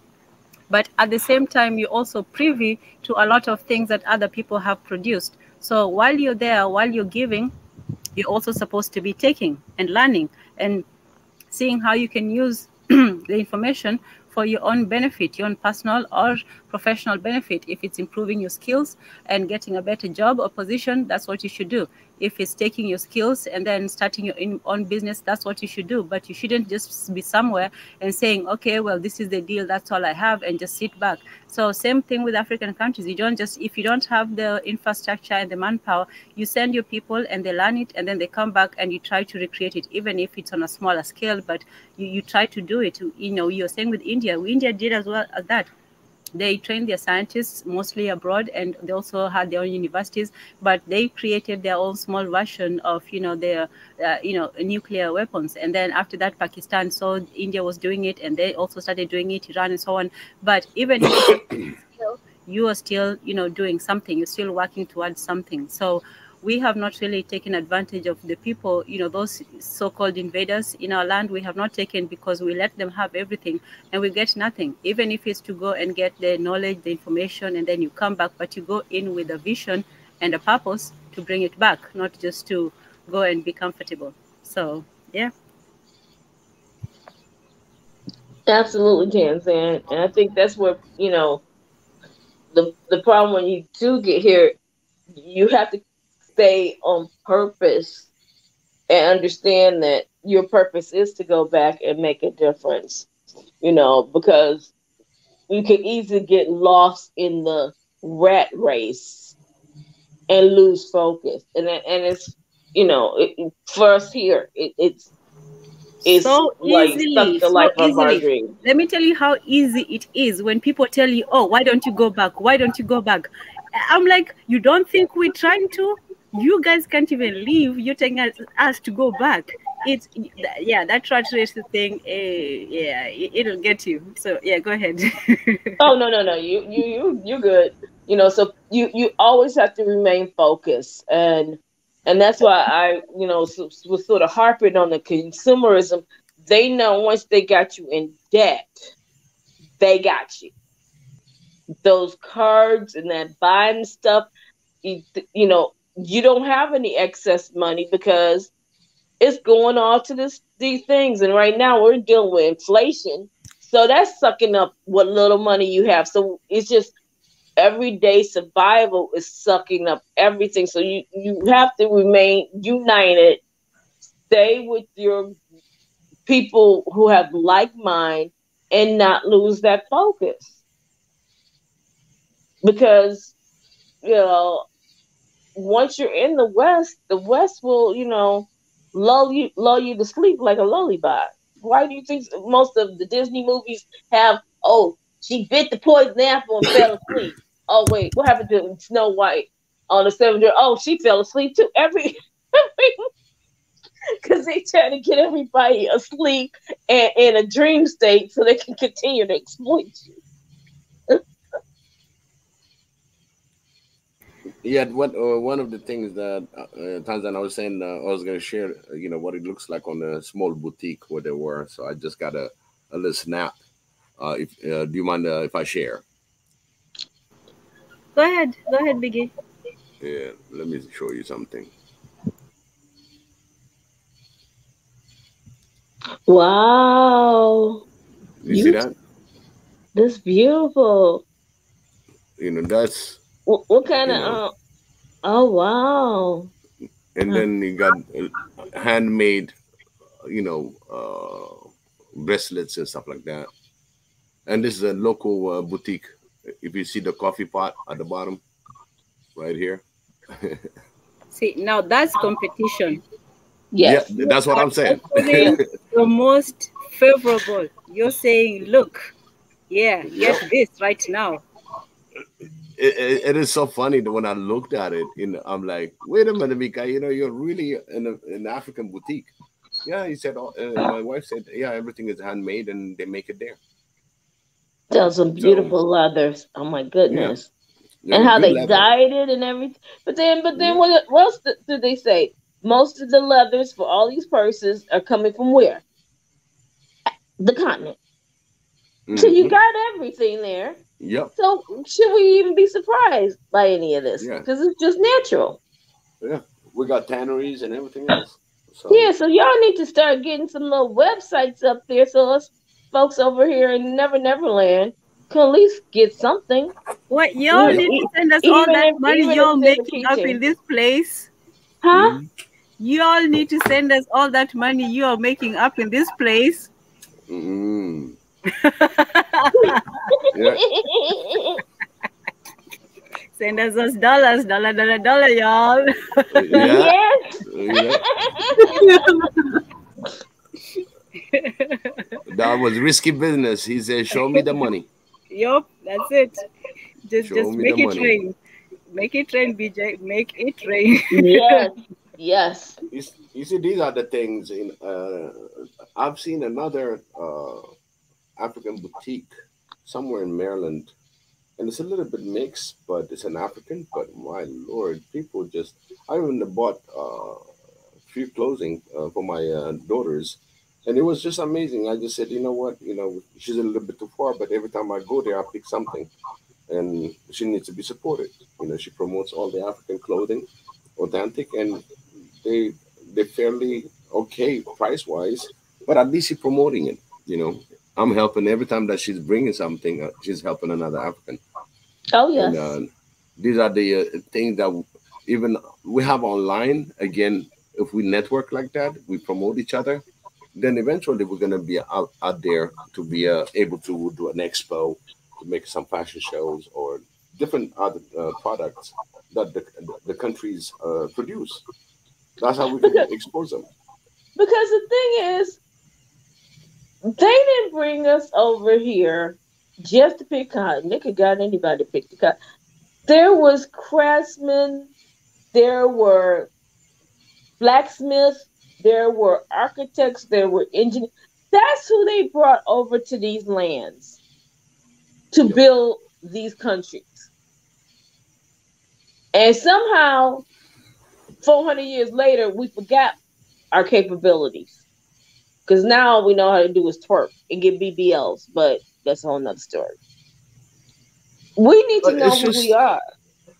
I think somewhere, you know, the word of mouth, the writings, the histories, all those got severely cut. You understand? They Yeah. were disconnected again, like everything, like the way he said. Now we are able to connect throughout the world. So this is an opportunity. Yeah. So what we had before and what we're losing, basically, our African brothers and sisters are getting harvested. Do you understand? Harvested.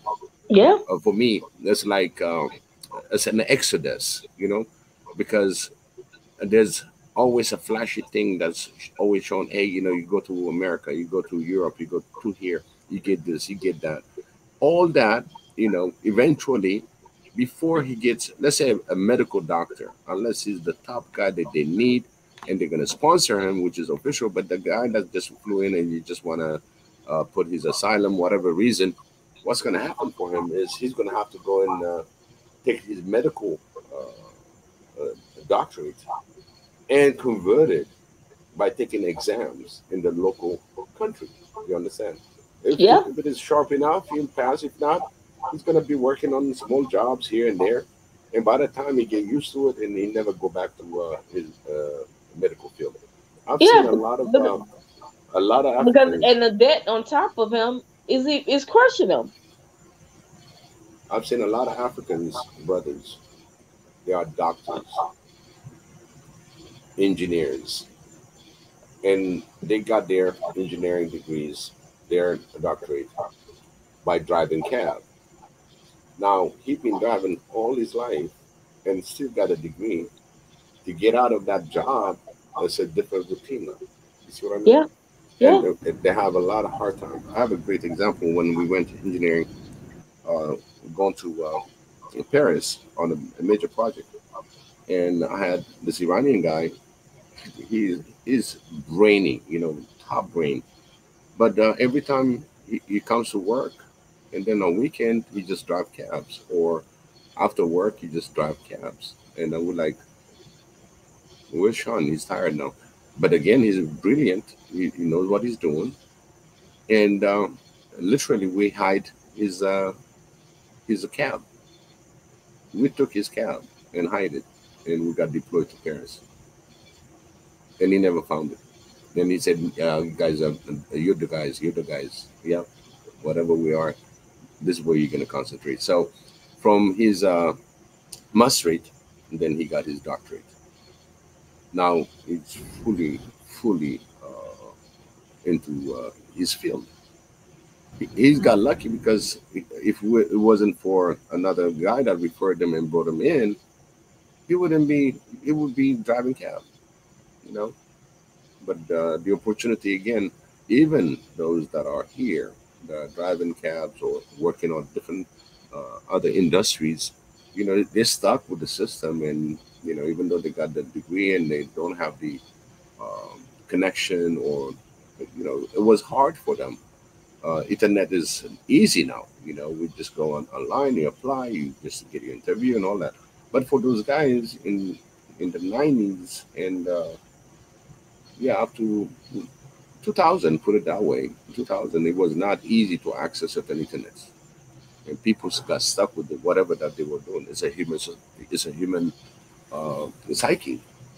That's the thing that he knows. He stick with it, and regardless he got acquired a different knowledge, he still don't have the confidence or never got interviewed to the job placement. So you have this kind of people that's going to be given an opportunity and make them stop what they were doing as a routine, and furthermore the career. These are the help that we can help our African brothers and sisters, no matter where they are.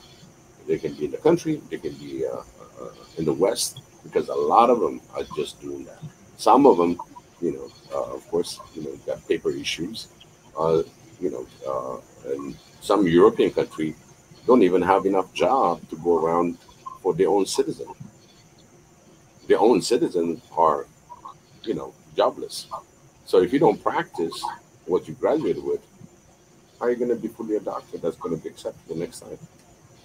So I'll tell all African brothers and sisters, hang in there, do whatever you can. Do not, please, do not go across borders, cross the Mediterranean or the Red Sea, through Yemen, through anything that you can possibly do. Don't do that.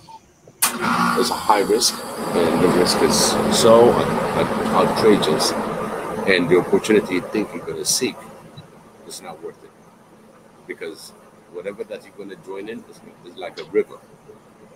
If you don't know how to exit and when to exit, it's going to take you to the falls. Don't forget that. Thank you, Big. Absolutely, Biggie. Absolutely. And people got to understand and focus and navigate the system and not believe what they see on TV. That it's going to be so simple and easy, and you have so much freedom. And when their advisors or whatever would say the same thing to, no, it's going to be hard work, and you have to plan.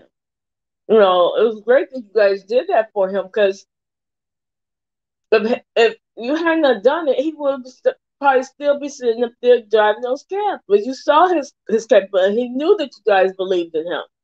And unfortunately, we don't have enough people who are willing to support each other in the same manner.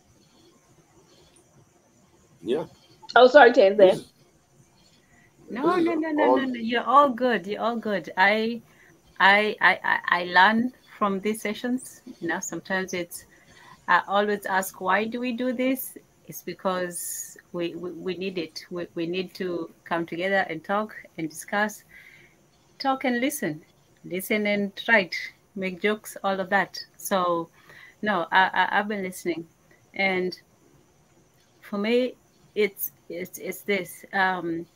Like I told after think tank, that was so you see randomness. You know, I know people do talk about the virtue of punctuality and setting things, and I understand that. I am not saying that you shouldn't be on time. I know how annoying it is when you have to wait for somebody, but I'm just saying that sometimes when you just do something random happens. And for me, before, like I said, I wasn't just saying it just to be, you know, the post prophecy, but I really did want to name this. You know, we have done all the talking because I have listened. I have listened to so many hours and hours of streaming and people talking and all this stuff, and we go around and we say the same things. Not that we say the same things, but we do make progress. I'm not saying that talking is futile, but we make progress. But we have to progress towards action. The whole thing, when they sat down to write the Constitution, or, you know, in Philadelphia, they didn't just sit down to write a book. They were writing action. They were saying, this is what we are planning to do. This is what the action is going to be taken.